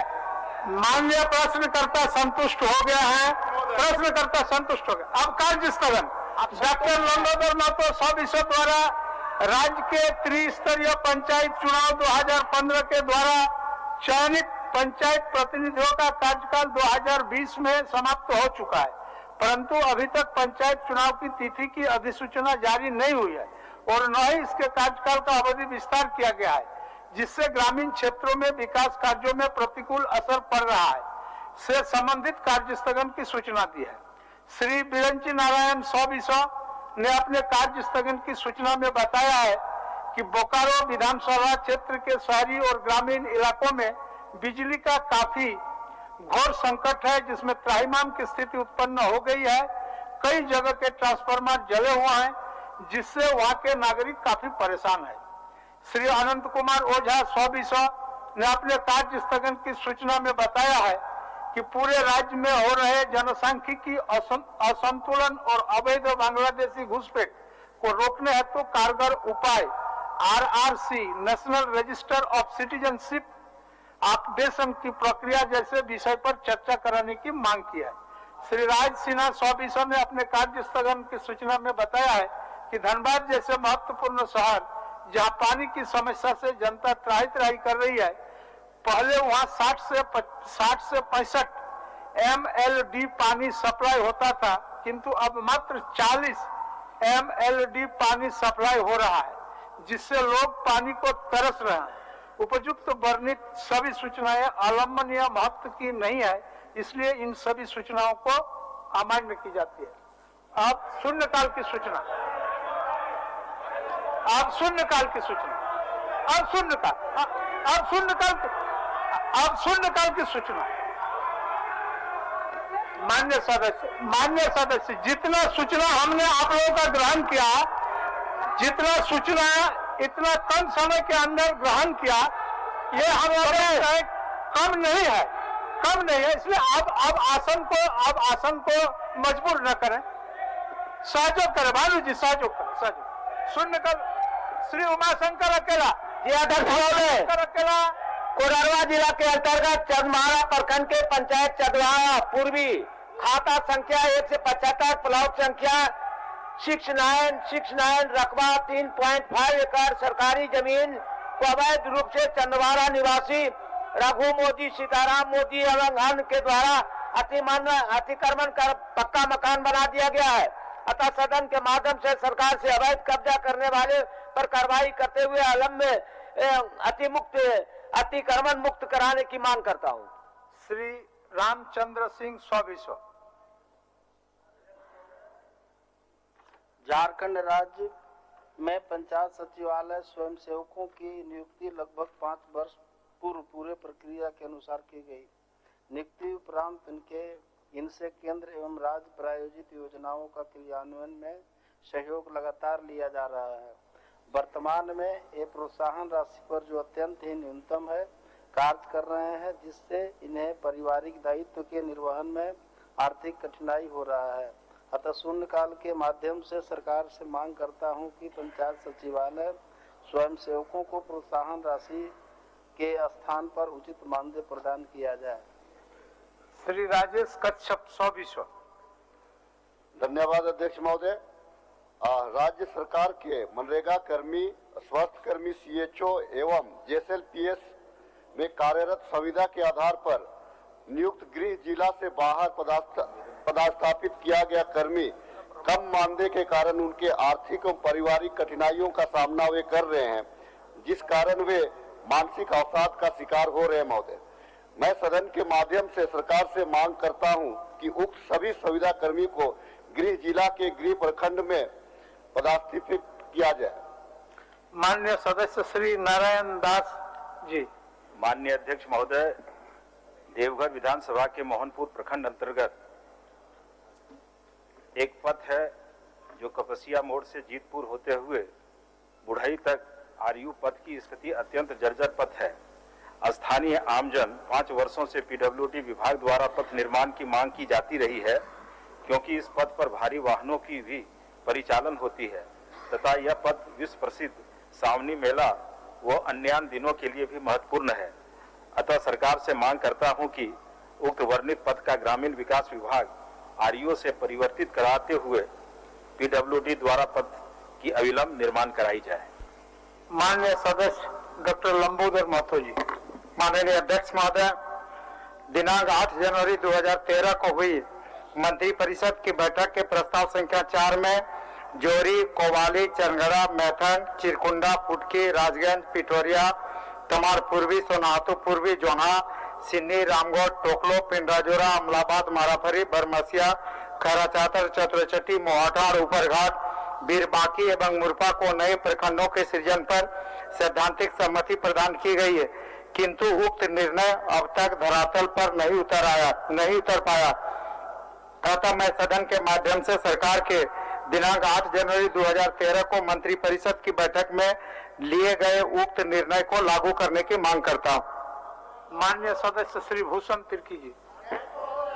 अध्यक्ष महोदय, 2010 से राजकीय अल्पसंख्यक विद्यालय के प्राइमरी शिक्षकों व अल्पसंख्यक हाई स्कूल के 2016 से अनुमोदन के लंबित मामलों को पूर्व की बीजेपी की सरकार ने विद्यालयों को पूर्ण रूप से बंद करने के ख्याल से प्रताड़ित करने का काम किया, लेकिन हेमंत सोरेन की सरकार ने दरियादिली दिखाते हुए राज्य के अल्पसंख्यकों का आंसू पोंछने का काम किया। प्राइमरी व हाई स्कूल के सभी शिक्षकों को अनुमोदन देने का काम किया। मैं इसके लिए हेमंत सरकार को अल्पसंख्यकों की ओर से मैं सदन में धन्यवाद देता हूं। साथ ही साथ हेमंत सोरेन सरकार से मांग करता हूं कि जल्द से जल्द अल्पसंख्यक विद्यालय की रक्षा के लिए नई नियुक्ति नियमावली प्रकाशित करे, ताकि वर्षों से रुकी हुई नियुक्ति की प्रक्रिया बहाल हो सके।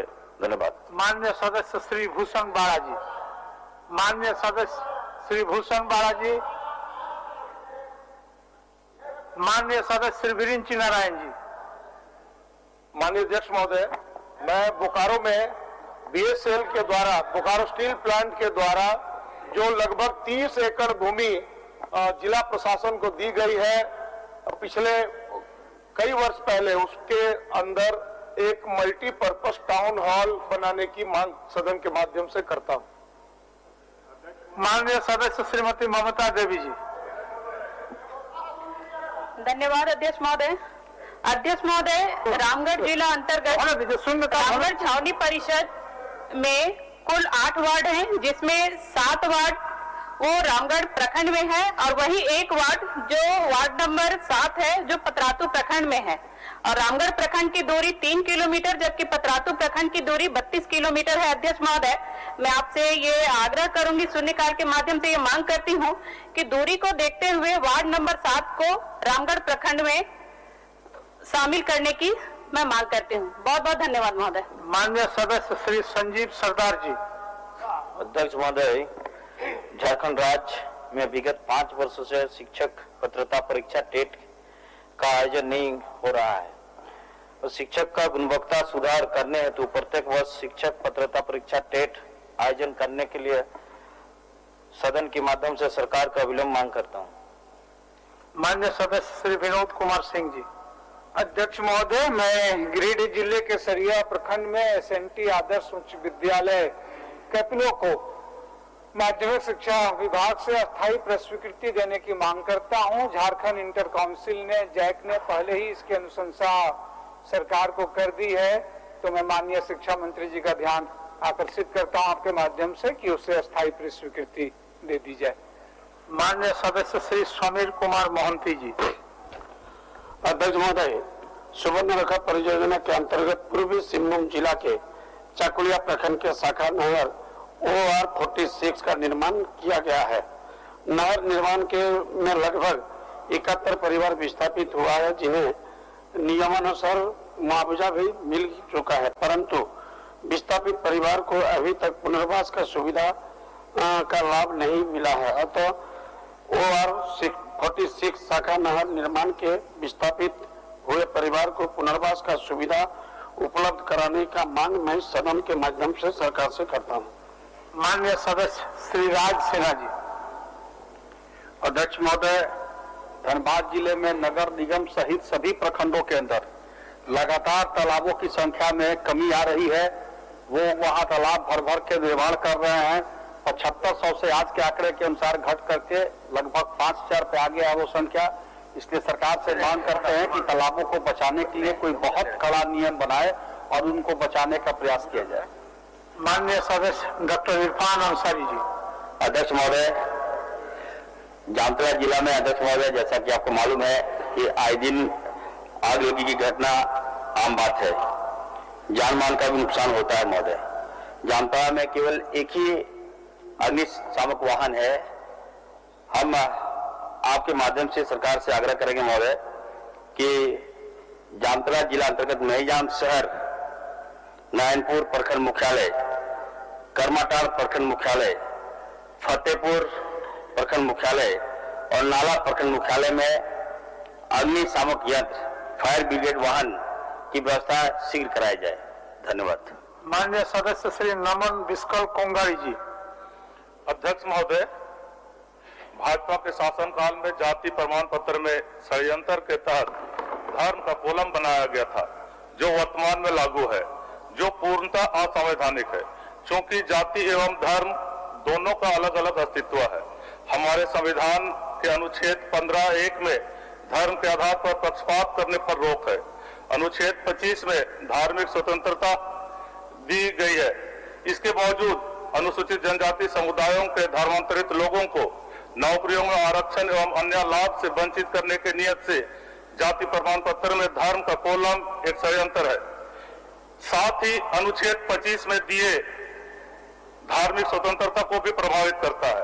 अतः सदन के माध्यम से सरकार से यह मांग करता हूं कि जाति प्रमाण पत्र से धर्म के कोलम को यथाशीघ्र हटाई जाए और धर्मांतरित अनुसूचित जनजाति समुदायों पर अन्याय से बचाया जाए। धन्यवाद अध्यक्ष। सुश्री अम्बा प्रसाद। सुश्री अम्बा प्रसाद स्वा। धन्यवाद। जिससे रैयतों में आक्रोश व्याप्त है एवं कंपनी द्वारा स्थानीय रैयतों के हक एवं अधिकारों का हनन किया जा रहा है। अतः मैं सदन के माध्यम से सरकार से यह मांग करती हूं कि उच्च स्तरीय कमेटी को पुनः प्रभावशाली बनाते हुए ठोस कदम उठाने की कृपा करें, ताकि रैयतों के समस्याओं का निराकरण हो सके और जल्द से जल्द उनके समस्याओं का समाधान हो सके। माननीय सदस्य श्री मथुरा प्रसाद महतो जी। अध्यक्ष महोदय, आपके माध्यम से सरकार का ध्यान आकृष्ट करते हुए कहना है कि धनबाद जिला के बाघमारा प्रखंड अंतर्गत छोटा नगरी पंचायत के तेतुलमारी मुख्य पद से खाको मुख्य पद तक भाया बुलाईटार पथ अत्यंत जर्जर अवस्था में है, जिससे ग्रामीण गाँव में काफी कठिनाइयों तथा दुर्घटना घटने की संभावना बनी रहती है। अतः आपके माध्यम से मैं सरकार से मांग करता हूँ कि उक्त पथ की सुदृढ़ीकरण मरम्मती जल्द कराई जाए। माननीय सदस्य श्री किशुन दास जी। माननीय अध्यक्ष महोदय, सिमरिया विधानसभा के 6 प्रखंडों में एक भी प्रखंड में खेल स्टेडियम नहीं है। मैं सदन के माध्यम से सरकार से मांग करता हूं कि तनवा प्रखंड, पथलगड्डा प्रखंड और इटखोरी प्रखंड में तत्काल खेल स्टेडियम का निर्माण कराया जाए। माननीय सदस्य डॉक्टर नीरा यादव जी। माननीय अध्यक्ष महोदय, कोडरमा विधानसभा क्षेत्र के अंतर्गत मोरियामा से बगड़ो तक पथ निर्माण विभाग द्वारा लगभग 44 करोड़ रुपए की लागत से पथ निर्माण कराए जा रहे हैं महोदय, जो प्राकलन के विरुद्ध बन रहा है और पथ के निर्माण में संवेदक तथा कार्यपालक अभियंता पथ निर्माण विभाग कोडरमा के मिलीभगत से महोदय घटिया सामग्री प्रस्तुत कर पथ की निर्माण कराई जा रही है, जिसका विरोध लगातार स्थानीय द्वारा किया जा रहा है, जैसा समाचार पत्र से भी ज्ञात है महोदय। अतः सरकार से मांग करती हूं कि उक्त पथ के निर्माण की उच्च स्तरीय जांच कराते हुए दोषियों पर विधि सम्मत कार्रवाई और प्राक्कलन के अनुरूप पद का निर्माण कराई जाए। माननीय सदस्य श्री प्रदीप यादव जी। अध्यक्ष महोदय, मैं शून्यकाल पढ़ूं उसके पहले एक व्यवस्था है मेरी, और व्यवस्था ये है, पहले शून्यकाल पढ़ शून्यकाल फिर व्यवस्था लेने का समय है। आपसे ही जुड़ी हुई व्यवस्था अध्यक्ष होते हैं आसन से, इसीलिए मैं बाद में ही जब आप समय दें, वो व्यवस्था है। मेरा शून्यकाल ये है अध्यक्ष महोदय, रांची जिला के नामकुम अंचल के हेतु ग्राम के खाता संख्या 92, प्लॉट संख्या 598, रकमा 2.50 एकड़ की 2.5 एकड़ की भूमि का अधिग्रहण बिरसा मुंडा एयरपोर्ट विस्तारीकरण में आज से 10 वर्ष पहले हुआ, लेकिन उक्त जमीन के आदिवासी रैयत स्वर्गीय अमृत महली की पत्नी मौसमात बेगम महली को मुआवजा का भुगतान जिला प्रशासन रांची द्वारा अब तक नहीं किया गया है। कई बार वो अनशन पर भी बैठ चुकी है अध्यक्ष महोदय, अतः अविलंब इसका भुगतान हो सरकार से मांग करता हूँ। माननीय सदस्य आनंद कुमार व्यवस्था की अभी शून्यकाल होने दीजिए, उसके बाद फिर माननीय सदस्य आनंद कुमार ओझा जी। महोदय, आज शून्यकाल के माध्यम से महोदय सरकार का ध्यान आकृष्ट करना चाहते हैं महोदय कि साहेबगंज जिला के साहेबगंज सदर, राजमहल और उधवा प्रखंड में स्वास्थ्य व्यवस्था अत्यंत चरमरा गई है महोदय, और इसी के साथ ही साथ विशेष करके उधवा प्रखंड में जिसकी आबादी लगभग 2.5 लाख है, और उस 2.5 लाख की आबादी में महोदय आज भी वो राजमहल और मंडल अस्पताल से संचालित होता है। इसलिए आपके माध्यम से प्रखंड स्वास्थ्य केंद्र उधवा में स्थापित करने की मांग के साथ साथ जिले में पर्याप्त चिकित्सकों की नियुक्ति करने की भी मांग शून्यकाल के माध्यम से, सदन के माध्यम से सरकार से करता हूं महोदय। विशेष आग्रह महोदय कि माननीय मंत्री जी है, 2.5-3 लाख की आबादी महोदय एक डॉक्टर के भरोसे उधवा में आज चल रही है, इसलिए इसको थोड़ा गंभीरता से लेते हुए माननीय मंत्री महोदय इसका समाधान करने की दिशा में आगे बढ़े। माननीय सदस्य श्री दशरथ गोगराई जी। माननीय सदस्य श्री दशरथ गोगराई जी। अध्यक्ष महोदय, झारखंड शिक्षा परियोजना परिषद के अधीन कार्यरत 2000 कर्मियों को विगत 3 वर्षों से कोई भी वेतन बढ़ोतरी नहीं की गई है। मैं सदन के माध्यम से सरकार से मांग रखता हूं कि झारखंड शिक्षा परियोजना कर्मियों के वेतन वृद्धि की कार्रवाई करना सुनिश्चित करें। धन्यवाद। माननीय सदस्य श्री बंधु तिर्की जी। अध्यक्ष महोदय, रांची जिला अंतर्गत मांडर प्रखंड के NH 75 पुनगी मोड़ से लेकर गोरे पथ पर नदी टोला के पास कोयल नदी में पुल निर्माण करना जनहित में अति आवश्यक है। पुल निर्माण करने की मांग मैं सदन से करता हूं। अध्यक्ष महोदय, कभी तो उठते नहीं, एक बहुत राज्य स्तरीय एक महत्वपूर्ण सूचना अगर है। सूचना इसके बाद दीजिएगा। अब एक शून्यकाल है, इसको पढ़ के उसके बाद आपका सूचना ले लेंगे। माननीय सदस्य श्री अमित कुमार मंडल जी। सरकारी सेवक स्वर्गीय शैल कुमारी शिक्षिका उत्क्रमित मध्य विद्यालय कोवारा अंचल पथरगामा के आश्रित पुत्र राकेश कुमार महतो को जिला अनुकंपा समिति गोड्डा द्वारा अनुकंपा के आधार पर नियोजन से संबंधित दावे को खारिज कर दिया गया है, जबकि मृतक शिक्षिका का आश्रित पुत्र है। अतः अनुकंपा के आधार पर सरकारी नियोजन की मांग सरकार से करता हूं। अध्यक्ष महोदय, बस मेरी से भी एक छोटी सूचना है अध्यक्ष महोदय, समय भी है, एक सूचना अध्यक्ष महोदय देने दे दीजिए। अध्यक्ष महोदय, गोड्डा समेत राज्य के 6 जिलों में पोषण सखी के कार्य विस्तार को लेकर क्वेश्चन मार्क हो गया है कि आगे वो नौकरी कर पाएंगे कि नहीं कर पाएंगे। अध्यक्ष महोदय, एक तरफ तो उनको मानदेय नहीं मिला है, और उसके बाद जो सरकार का घोषणा था अनुबंध कर्मी को स्थायी करने का, अब तो नौबत ये आ गया अध्यक्ष महोदय कि सबको नौकरी से ही हटा दिया जाएगा अध्यक्ष महोदय। इसलिए सूचना के माध्यम से सरकार से मैं एक सकारात्मक उत्तर चाहता हूं अध्यक्ष महोदय। आप ध्यान आकर सीपी बाबू कुछ बोलना चाह रहे थे, बोलिए। एक सीपी बाबू को बोल, आपको दे, इसके बाद आपको दे रहे हैं। अगर तो व्यवस्था है मेरा, इसके बाद सीपी बाबू को बोलने दीजिए, उसके बाद। माननीय अध्यक्ष महोदय, जब तावा गर्म होता है तो रोटी उसी समय बनाया जाता है अध्यक्ष महोदय, वो प्रासंगिक होता है। तो मैं जिस समय आपसे व्यवस्था पर समय लेना चाह रहा था, आपने दिया नहीं, और तावा ठंडा हो गया, मैं उसी में रोटी बनाने का प्रयास करूंगा अध्यक्ष महोदय। अभी एक माननीय सदस्य ने शून्यकाल में कहा कि हेमंत सोरेन जी दरिया दिल्ली दिखा रहे हैं, तो मैं कहूंगा कि जिस प्रकार से अभी शून्यकाल हो रहा था अध्यक्ष महोदय, सभी माननीय सदस्यों के जो प्रश्न थे सभी माकूल थे, महत्वपूर्ण थे, मुझे उससे आपत्ति नहीं है अध्यक्ष महोदय। लेकिन अध्यक्ष महोदय, शुरुआत उमाशंकर अकेला जी से हुआ, तमाम माननीय सदस्यों ने जो शून्यकाल पढ़ा, आपके हाथ में भी कागज होगा अध्यक्ष महोदय, आप उसको देख लीजिए। उसके अंतर्गत 50 शब्दों में ही शून्यकाल को समेटना है अध्यक्ष महोदय। तो मैं तो आपकी तारीफ में यही कहूंगा कि आप तो दरिया दिल्ली की पराकाष्ठा कर दी है अध्यक्ष महोदय। दूसरा बात अध्यक्ष महोदय, एक सूचना का बात आपने बस यही में इसी में एक ही सूचना का बात आपका था, उसको नहीं, वो मेरा व्यवस्था पर प्रश्न था।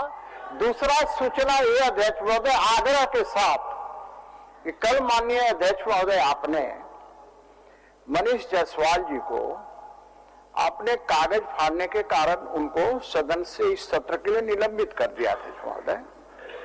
भारतीय जनता पार्टी के तमाम सदस्यों ने अध्यक्ष महोदय कागज को फाड़ा अध्यक्ष महोदय। मैं देखा यहाँ ढेर लग चुका था कागजों का, तो एक व्यक्ति को ही बलि का बकरा क्यों बनाया गया अध्यक्ष महोदय? मैं कह रहा हूं भारतीय जनता पार्टी के तमाम सदस्यों को निलंबित करना चाहिए था, आपने नहीं किया। मैं आग्रह ये करना चाह रहा हूं अध्यक्ष महोदय कि कम से कम आज मनीष जायसवाल जी को सदन के अंदर बुला लिया जाए अध्यक्ष महोदय, मेरा यही आग्रह आपसे करना है। प्रदीप जी का क्या सूचना था? सूचना नहीं अध्यक्ष महोदय, मेरी व्यवस्था है, और व्यवस्था ये है कि इस विधानसभा को चलाने के लिए कार्य संचालन नियमावली बनी हुई है। उसके तहत हम सब प्रश्न डालते हैं भिन्न भिन्न प्रकार के, जब कुछ छूटे पड़े हैं तो शून्यकाल में डालते हैं अध्यक्ष महोदय। और सूचनाओं को लेकर के मैं नहीं कह रहा कि वो सूचनाएं अहम नहीं है, सब लोगों की सूचनाएं अहम है, लेकिन सूचनाओं में उसी सूचना को ली जाती है कि जो तत्काल कोई इन परिधियों में नहीं आए, प्रश्न कोई इस घेरे में नहीं आ सके, और कोई तत्कालिक घटना घट गई तो सूचना है। अब प्रदेश हमारे क्षेत्र में पुल न बना तो ये कोई सूचना नहीं हो सकता अध्यक्ष महोदय। इसलिए मेरा आसन से आग्रह है, और आसन से ही मेरी व्यवस्था का प्रश्न है कि भाई आप इस प्रकार से अगर सूचनाओं का दौर चलाएंगे तब तो जो प्रश्न इतनी मेहनत से मशक्कत से इन प्रश्नों को इस व्यवस्था के तहत लाया है वो प्रश्न तो इतर हो जाएगा अध्यक्ष महोदय। इसलिए ऐसे चीजों को सूचना के आधार पर इन चीजों को आप दरकिनार न करें जो व्यवस्था के अंतर्गत है। और दूसरी बात जो सीपी सिंह जी ने उठाया है जिस विषय को, भाई इसमें आपको अधिकार है, विशेषाधिकार इसमें है कि भाई अगर किसी व्यक्ति का किसी सदस्य का व्यवहार उसको आपको सदन के अनुकूल ना लगे तो उस पर सदन के अध्यक्ष कार्रवाई करने के लिए बिल्कुल उनके हाथ में यह अधिकार है अध्यक्ष महोदय। इसलिए आपने जो निर्णय लिया आपके निर्णय का मैं स्वागत करता हूं। आप कुछ आवश्यक चीज है तो बोलिए, बोलिए आप बोलिए। जी सर। अध्यक्ष मुझे एक महत्वपूर्ण सूचना है जो आपके माध्यम से सरकार के संज्ञान में देना चाहता हूं। राज्य सरकार ने इस वर्ष राज्य के 80 विद्यालयों को निजी विद्यालय की तरह विकसित करने और शिक्षा को उच्च स्तर पर ले जाने का फैसला लिया है। इन विद्यालयों को शिक्षकों को प्रशिक्षण करने जा रही है ऑनलाइन, सभी शिक्षकों को ऑनलाइन प्रशिक्षित दिया जाएगा। प्रशिक्षण में हिंदी, संस्कृत, गणित, अंग्रेजी, भूगोल, जीव विज्ञान, राजनीतिक शास्त्र समेत लेकिन अध्यक्ष महोदय इसमें उर्दू के लिए कोई जिक्र नहीं है, उर्दू को नहीं लिया गया, इसलिए उर्दू भाषा लोगों को आकर्षित है। मैं आपके माध्यम, हो सकता है कि छूट गया हो मामला या मिसप्रिंट जो भी हो, आपके माध्यम से सरकार से मैं आग्रह करना चाहता हूं कि उर्दू को भी संजीव सरदार, ध्यानाकर्षण संजीव सरदार।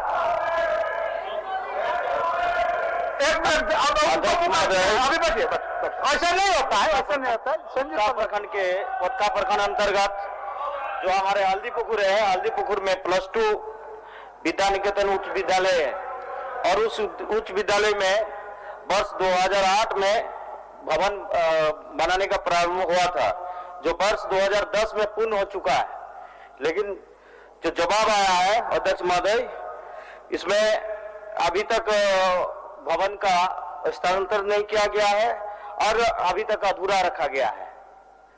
और बात यह है अध्यक्ष महोदय, इस विद्यालय में लगभग 1 से 12वीं तक कक्षा संचालित होते हैं और लगभग 1228 छात्र वहां पढ़ते हैं और भवन नहीं होने का कारण वहां पठन पाठन बहुत ही दिक्कत हो रही है। माननीय मंत्री स्कूली शिक्षा। अध्यक्ष महोदय, आराम से बोलिए। हाँ ठीक है, आराम से बोलिए। माननीय सदस्य संजीव सरदार जी का जो प्रश्न है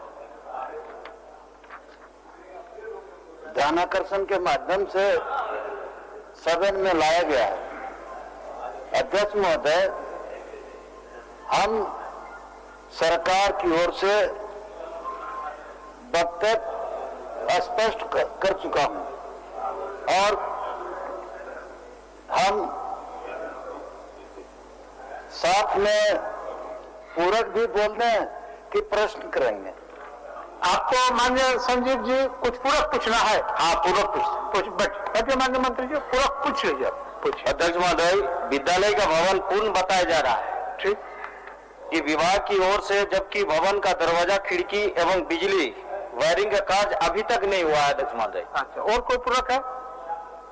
और अध्यक्ष महोदय, और विद्यालय भवन अभी तक हस्तगत नहीं हुआ है और ये कारण है और जिम्मेवार पदाधिकारी पर कोई कार्रवाई तक नहीं हुआ अध्यक्ष महोदय। ठीक, अब मंत्री जी 3 चीज हो गया, बता दी। अध्यक्ष महोदय,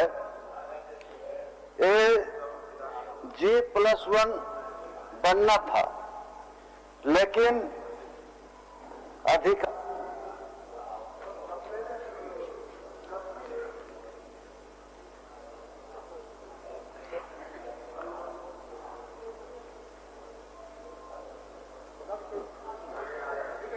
अध्यक्ष महोदय, दोनों को गलती से, संवेदक और अधिकारी की गलती से G+2 बना दिया गया और बहुत पुरानी मामला है, पिछली सरकार की मामला। अध्यक्ष महोदय, हमने इस पर वहां के उपायुक्त से 2 दिन के अंदर रिपोर्ट मांगे हैं और उस कार्य को हम लोग सब पूरा करेंगे। हो गया संजीव जी, क्या सूचना है?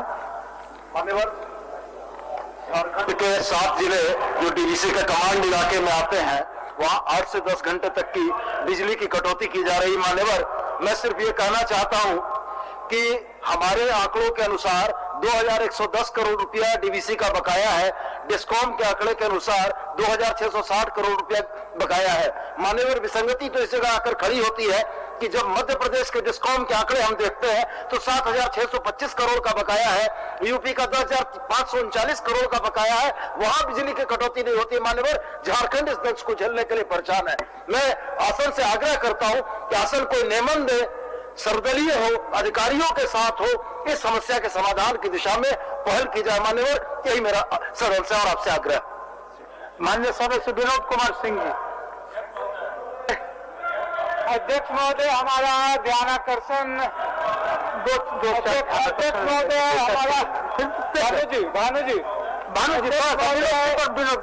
हमारा ध्यानाकर्षण याद है, हम पंचायत सचिव याद है नियुक्ति से जुड़ा हुआ अध्यक्ष महोदय। सरकार का जवाब मिला है, जवाब में सरकार ने सिर्फ एक लाइन लिखा है कि सोनी कुमारी के मामले के वजह से इनकी नियुक्ति जो है लंबित है, उसकी वजह से ये नहीं हो पा रही है। सरकार ने ये जो जवाब दिया है वो बिल्कुल ही भ्रामक है, क्योंकि सोनी कुमारी के फैसला आने से पहले ही माननीय उच्च न्यायालय ने कहा था कि पंचायत सचिवों की चयन प्रक्रिया प्रारंभ कीजिए। जब यह फैसला आया उस समय भी जो WPC 1387/2017 हाई कोर्ट का आदेश आया, उसमें स्पष्ट कहा कि इनकी चयन प्रक्रिया इस फैसले से प्रभावित नहीं होगी। इनकी सिलेक्शन प्रोसेस ऐसे भी इनकी चयन प्रक्रिया जो है वो प्रारंभ होनी चाहिए। लेकिन सरकार ने एक ही चाशनी में सबको करके सारी नियुक्तियां रोक दी। पुनः ये लोग न्यायालय गए। पुनः जब न्यायालय के अध्यक्ष महोदय हाईकोर्ट ने तो फिर कहा कि झारखंड कर्मचारी चयन आयोग एक विजन ऑर्डर जो है पास करे 8 सप्ताह के अंदर, ताकि पंचायत सचिव है इनकी नियुक्ति हो जाए। माननीय उच्च न्यायालय ने निर्देश दिया। जब इन लोगों ने रोक दिया एक ही चाशनी में सारी नियुक्तियों को, फिर झारखंड कर्मचारी चयन आयोग ने जो है एक रीजन ऑर्डर पास किया अध्यक्ष महोदय। वो रीजन ऑर्डर का जो है सार है कि परीक्षा फल के गठन से संबंधित सभी विकल्पों का परीक्षण कर परीक्षा फल गठित कर एवं प्रकाशित किया जाएगा। ये उन्होंने माननीय उच्च न्यायालय के पास कहा कि हम परीक्षा फल प्रकाशित करेंगे अध्यक्ष महोदय।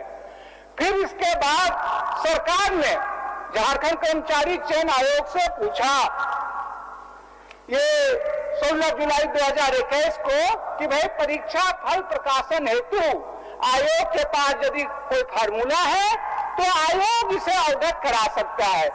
पुनः इसके जवाब में झारखंड कर्मचारी चयन आयोग ने 23 जुलाई 2021 को अध्यक्ष महोदय प्रधान सचिव कार्मिक को पत्र लिखा कि राज्य के सभी 24 जिलों के अभ्यर्थियों को समान अवसर प्रदान करते हुए, जो मूल आशय था सोनी कुमारी के जजमेंट का, कि सभी 24 जिलों के अभ्यर्थियों को समान अवसर प्रदान करते हुए समान शर्तों के अधीन परीक्षा फल का प्रकाशन किए जाने की संस्तुति किया जाता है।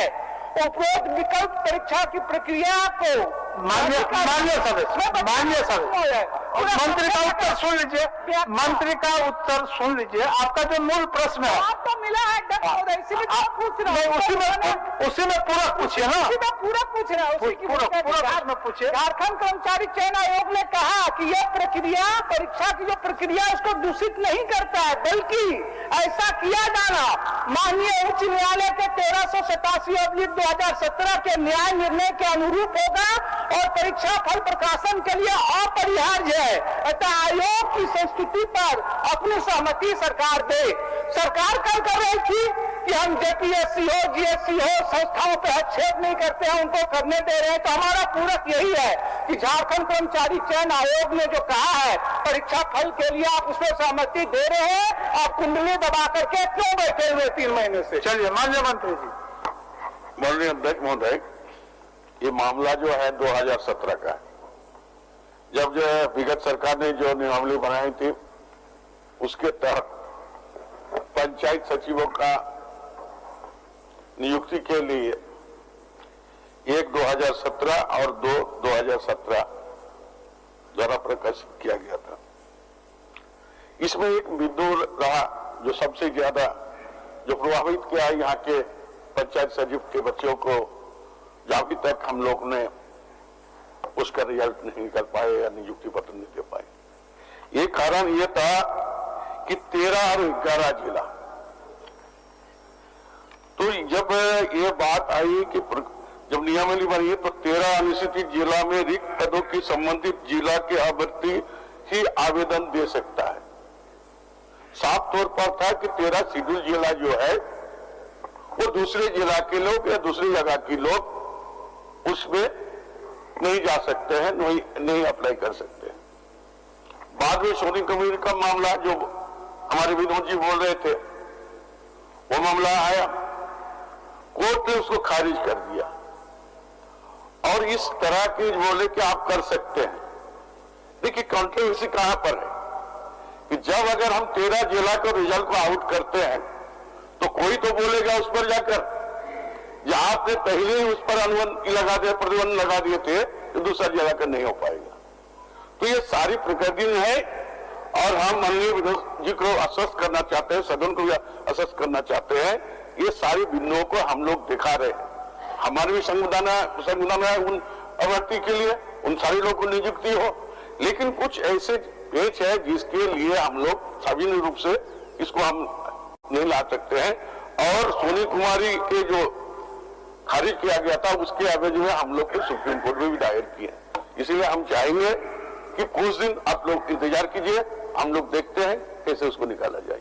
नहीं हो गया, अब तो जवाब आप ही बता दें अध्यक्ष महोदय। माननीय सदस्य आपका जो विषय आया प्रश्नों के माध्यम से या आपने बोलने के क्रम में जो बात को रखे, एक मिनट सुन लीजिए मान्य सदस्य।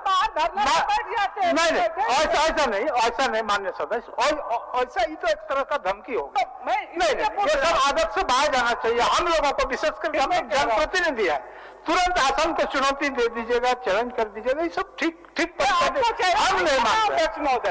आप स्वतंत्र हैं, आप बात रखें अखबार में। सुनिए एक मिनट मान्य सदस्य, हम आपको ये कहना चाह रहे हैं, हम आप ही को सहयोग कर रहे हैं।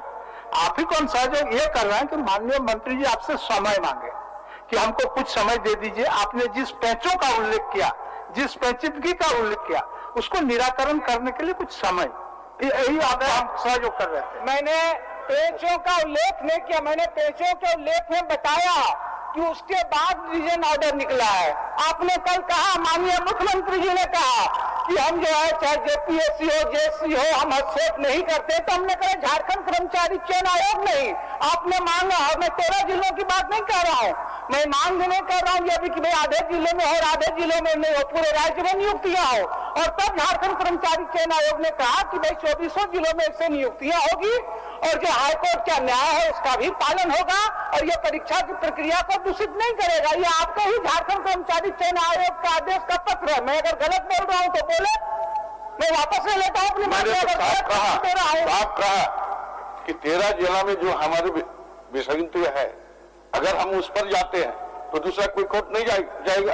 आप समझ लीजिए फिर अध्यक्ष महोदय, तो इसीलिए हम रास्ता निकल रहे हैं। अध्यक्ष महोदय, कल को न्यायालय में क्या होगा उसकी इतनी चिंता है। आज अभी न्यायालय ने क्या कहा, आज जो ऑर्डर पारित हुआ, तो हमारा सिर्फ यही कहना अध्यक्ष महोदय कि झारखंड कर्मचारी चयन आयोग ने जो फॉर्मूला सुझाया है, माननीय उच्च न्यायालय के आदेश के आलोक में वो कह भी रहे हैं कि उससे न्याय का पालन होगा, तो क्या सरकार उस पर तुरंत निर्णय लेकर के उस पर संस्तुति देगी? माननीय मंत्री जी, हमने साफ शब्दों में कहा कि अभी जो है कि अभी हाल की बात हम बता रहे हैं। वर्तमान में ओम कपूर 3482/2020, बात संख्या 2016-21, विज्ञापन संख्या 117/217 से संबंधित माननीय झारखंड उच्च न्यायालय में फिर विचार फिर किया। तो सारे चीजों को तो वही पर जब भी हम आगे बढ़ते हैं कुछ ना कुछ किया। ये झारखंड का नियति बना हुआ है, इसलिए हमें समय दिया जाए, हम इसको देख रहे हैं। माननीय मंत्री जी, इसके न्यायालय ने कोई रोक नहीं लगाया है, इसीलिए कह रहे हैं कि कल के भी आप अपने पे रहते हैं कि हम जो परीक्षा संचालन संस्थाएं हैं उनको स्वायत्तता दे रहे हैं, हस्तक्षेप नहीं कर रहे हैं। तो झारखंड कर्मचारी चयन आयोग ने जो फॉर्मूला दिया है उस पर सरकार विचार करे, उस पर संस्तुति दे, ताकि नियुक्तियों का दरवाजा खुले। हमारा पुनः आग्रह यही होगा मंत्री महोदय। भानु जी माननीय मंत्री जी, इसमें और कुछ ठीक है विनोद जी, आगे बढ़ने दी। सरकार निर्णय लेगी इस पर, विचार करेंगे। हम तो पहले ही बोले। चलिए, माननीय सदस्य रामचंद्र सिंह जी, माननीय सदस्य रामचंद्र सिंह जी, 1 मिनट। रामचंद्र बाबू 1 मिनट, बोलिए। हाँ बोलिए। कभी कभी हम सदन में बैठते हैं, कभी नहीं, हम सदन में बैठते हैं तो सरकार के द्वारा अध्यक्ष महोदय सदन में जो आश्वासन या सरकार के द्वारा जो जवाब दिया जाता है, और इस जवाबों का अध्यक्ष महोदय तो नीचे का प्रशासन नहीं सुनते होंगे, या तो सरकार को लगता है कि जो हम जवाब दिए हैं उस जवाब से अध्यक्ष महोदय यहाँ के गरीब जनता, बेरोजगार युवक पर केस भी हो जाए तो किसी तरह का अध्यक्ष महोदय सरकार पर किसी तरह का कोई आंच नहीं आती है। मैं इसलिए इस विषय कह रहा हूं, पिछले सदन में अध्यक्ष महोदय माननीय मंत्री बादल पत्रलेख जी के द्वारा ये सदन को बतलाया गया कि झारखंड में जो विकास योजनाएं चल रही है और झारखंड में विकास योजना चल रहा है तो बालू की आवश्यकता होता है, तो ट्रैक्टरों को हम नहीं पकड़ेंगे। लेकिन अध्यक्ष महोदय, मेरे खूंटी जिला में जो अध्यक्ष महोदय विभाग है, खान विभाग, उनके द्वारा थाना को कहा जाता है कि आपको रिलीज कर दीजिए, ये सरकार का ऑर्डर आता है अध्यक्ष महोदय विभाग का। और अध्यक्ष महोदय, लेकिन आपने यहाँ की जो थाना है, फिर उसको अध्यक्ष महोदय की तुम कैसे रिलीज ऑर्डर दे दिया अध्यक्ष महोदय। ये जो अजय खान विभाग का जो नियम कानून जो अपना जो उसके तहत अध्यक्ष महोदय रिलीज ऑर्डर, फिर कल अध्यक्ष महोदय फिर उन लोग पर केस कर दिया, गाड़ी को रिलीज नहीं किया गया। तो अध्यक्ष महोदय या तो सरकार विधानसभा में आश्वासन ना दे, या तो हम सदन से ही आग्रह करेंगे, जो सरकार जी है प्रशासन इसकी बात को अध्यक्ष महोदय नहीं सुनता है तो ये अध्यक्ष महोदय अवमानना का विषय बनता है।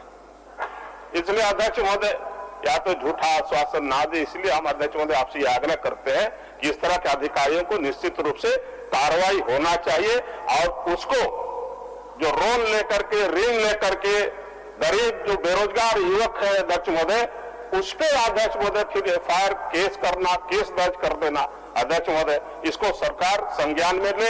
या तो पत्र लिख दी, हम यही कहेंगे बहुत कमजोर मंत्री है, या तो फिर आपको बात को नहीं सुना जाता है, क्योंकि आपने पिछले सत्र में इस विषय को अध्यक्ष महोदय बतलाने का माननीय मंत्री इस विषय को संज्ञान में लेकर के उसको दिखवा लीजिए।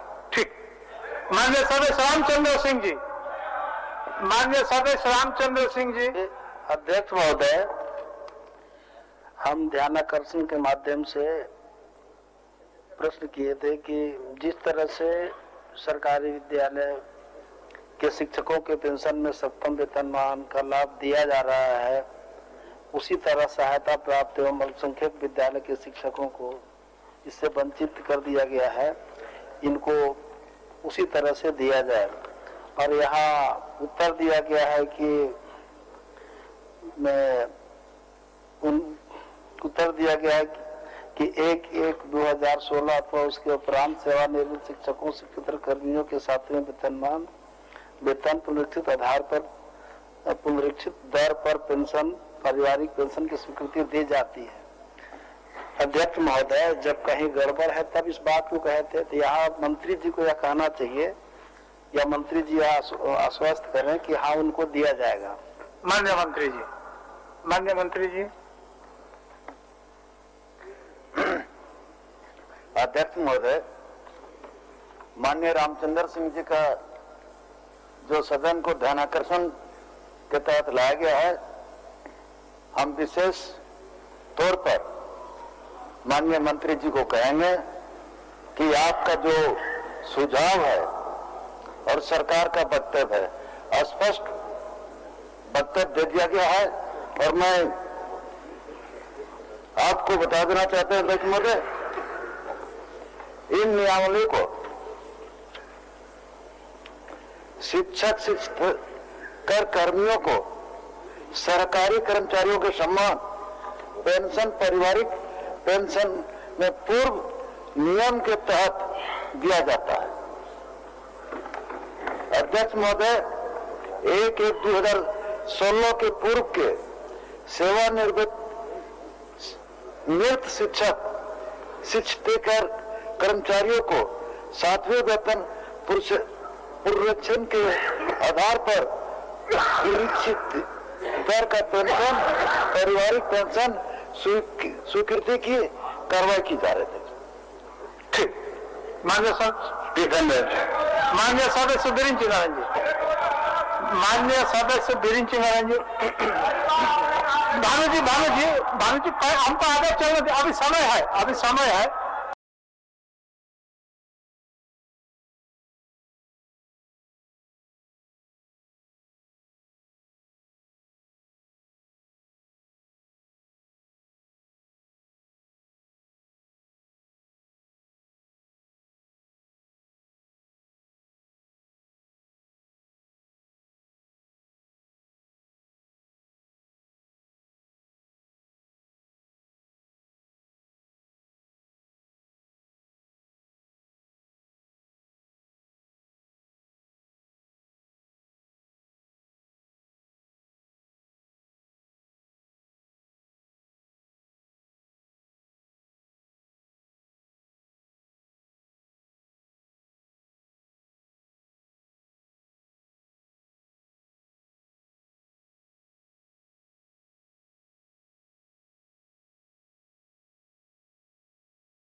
Like and share videos, subscribe करें हमारा चैनल और प्रेस करें बेल आइकॉन। News 11 भारत, सच है तो दिखेगा।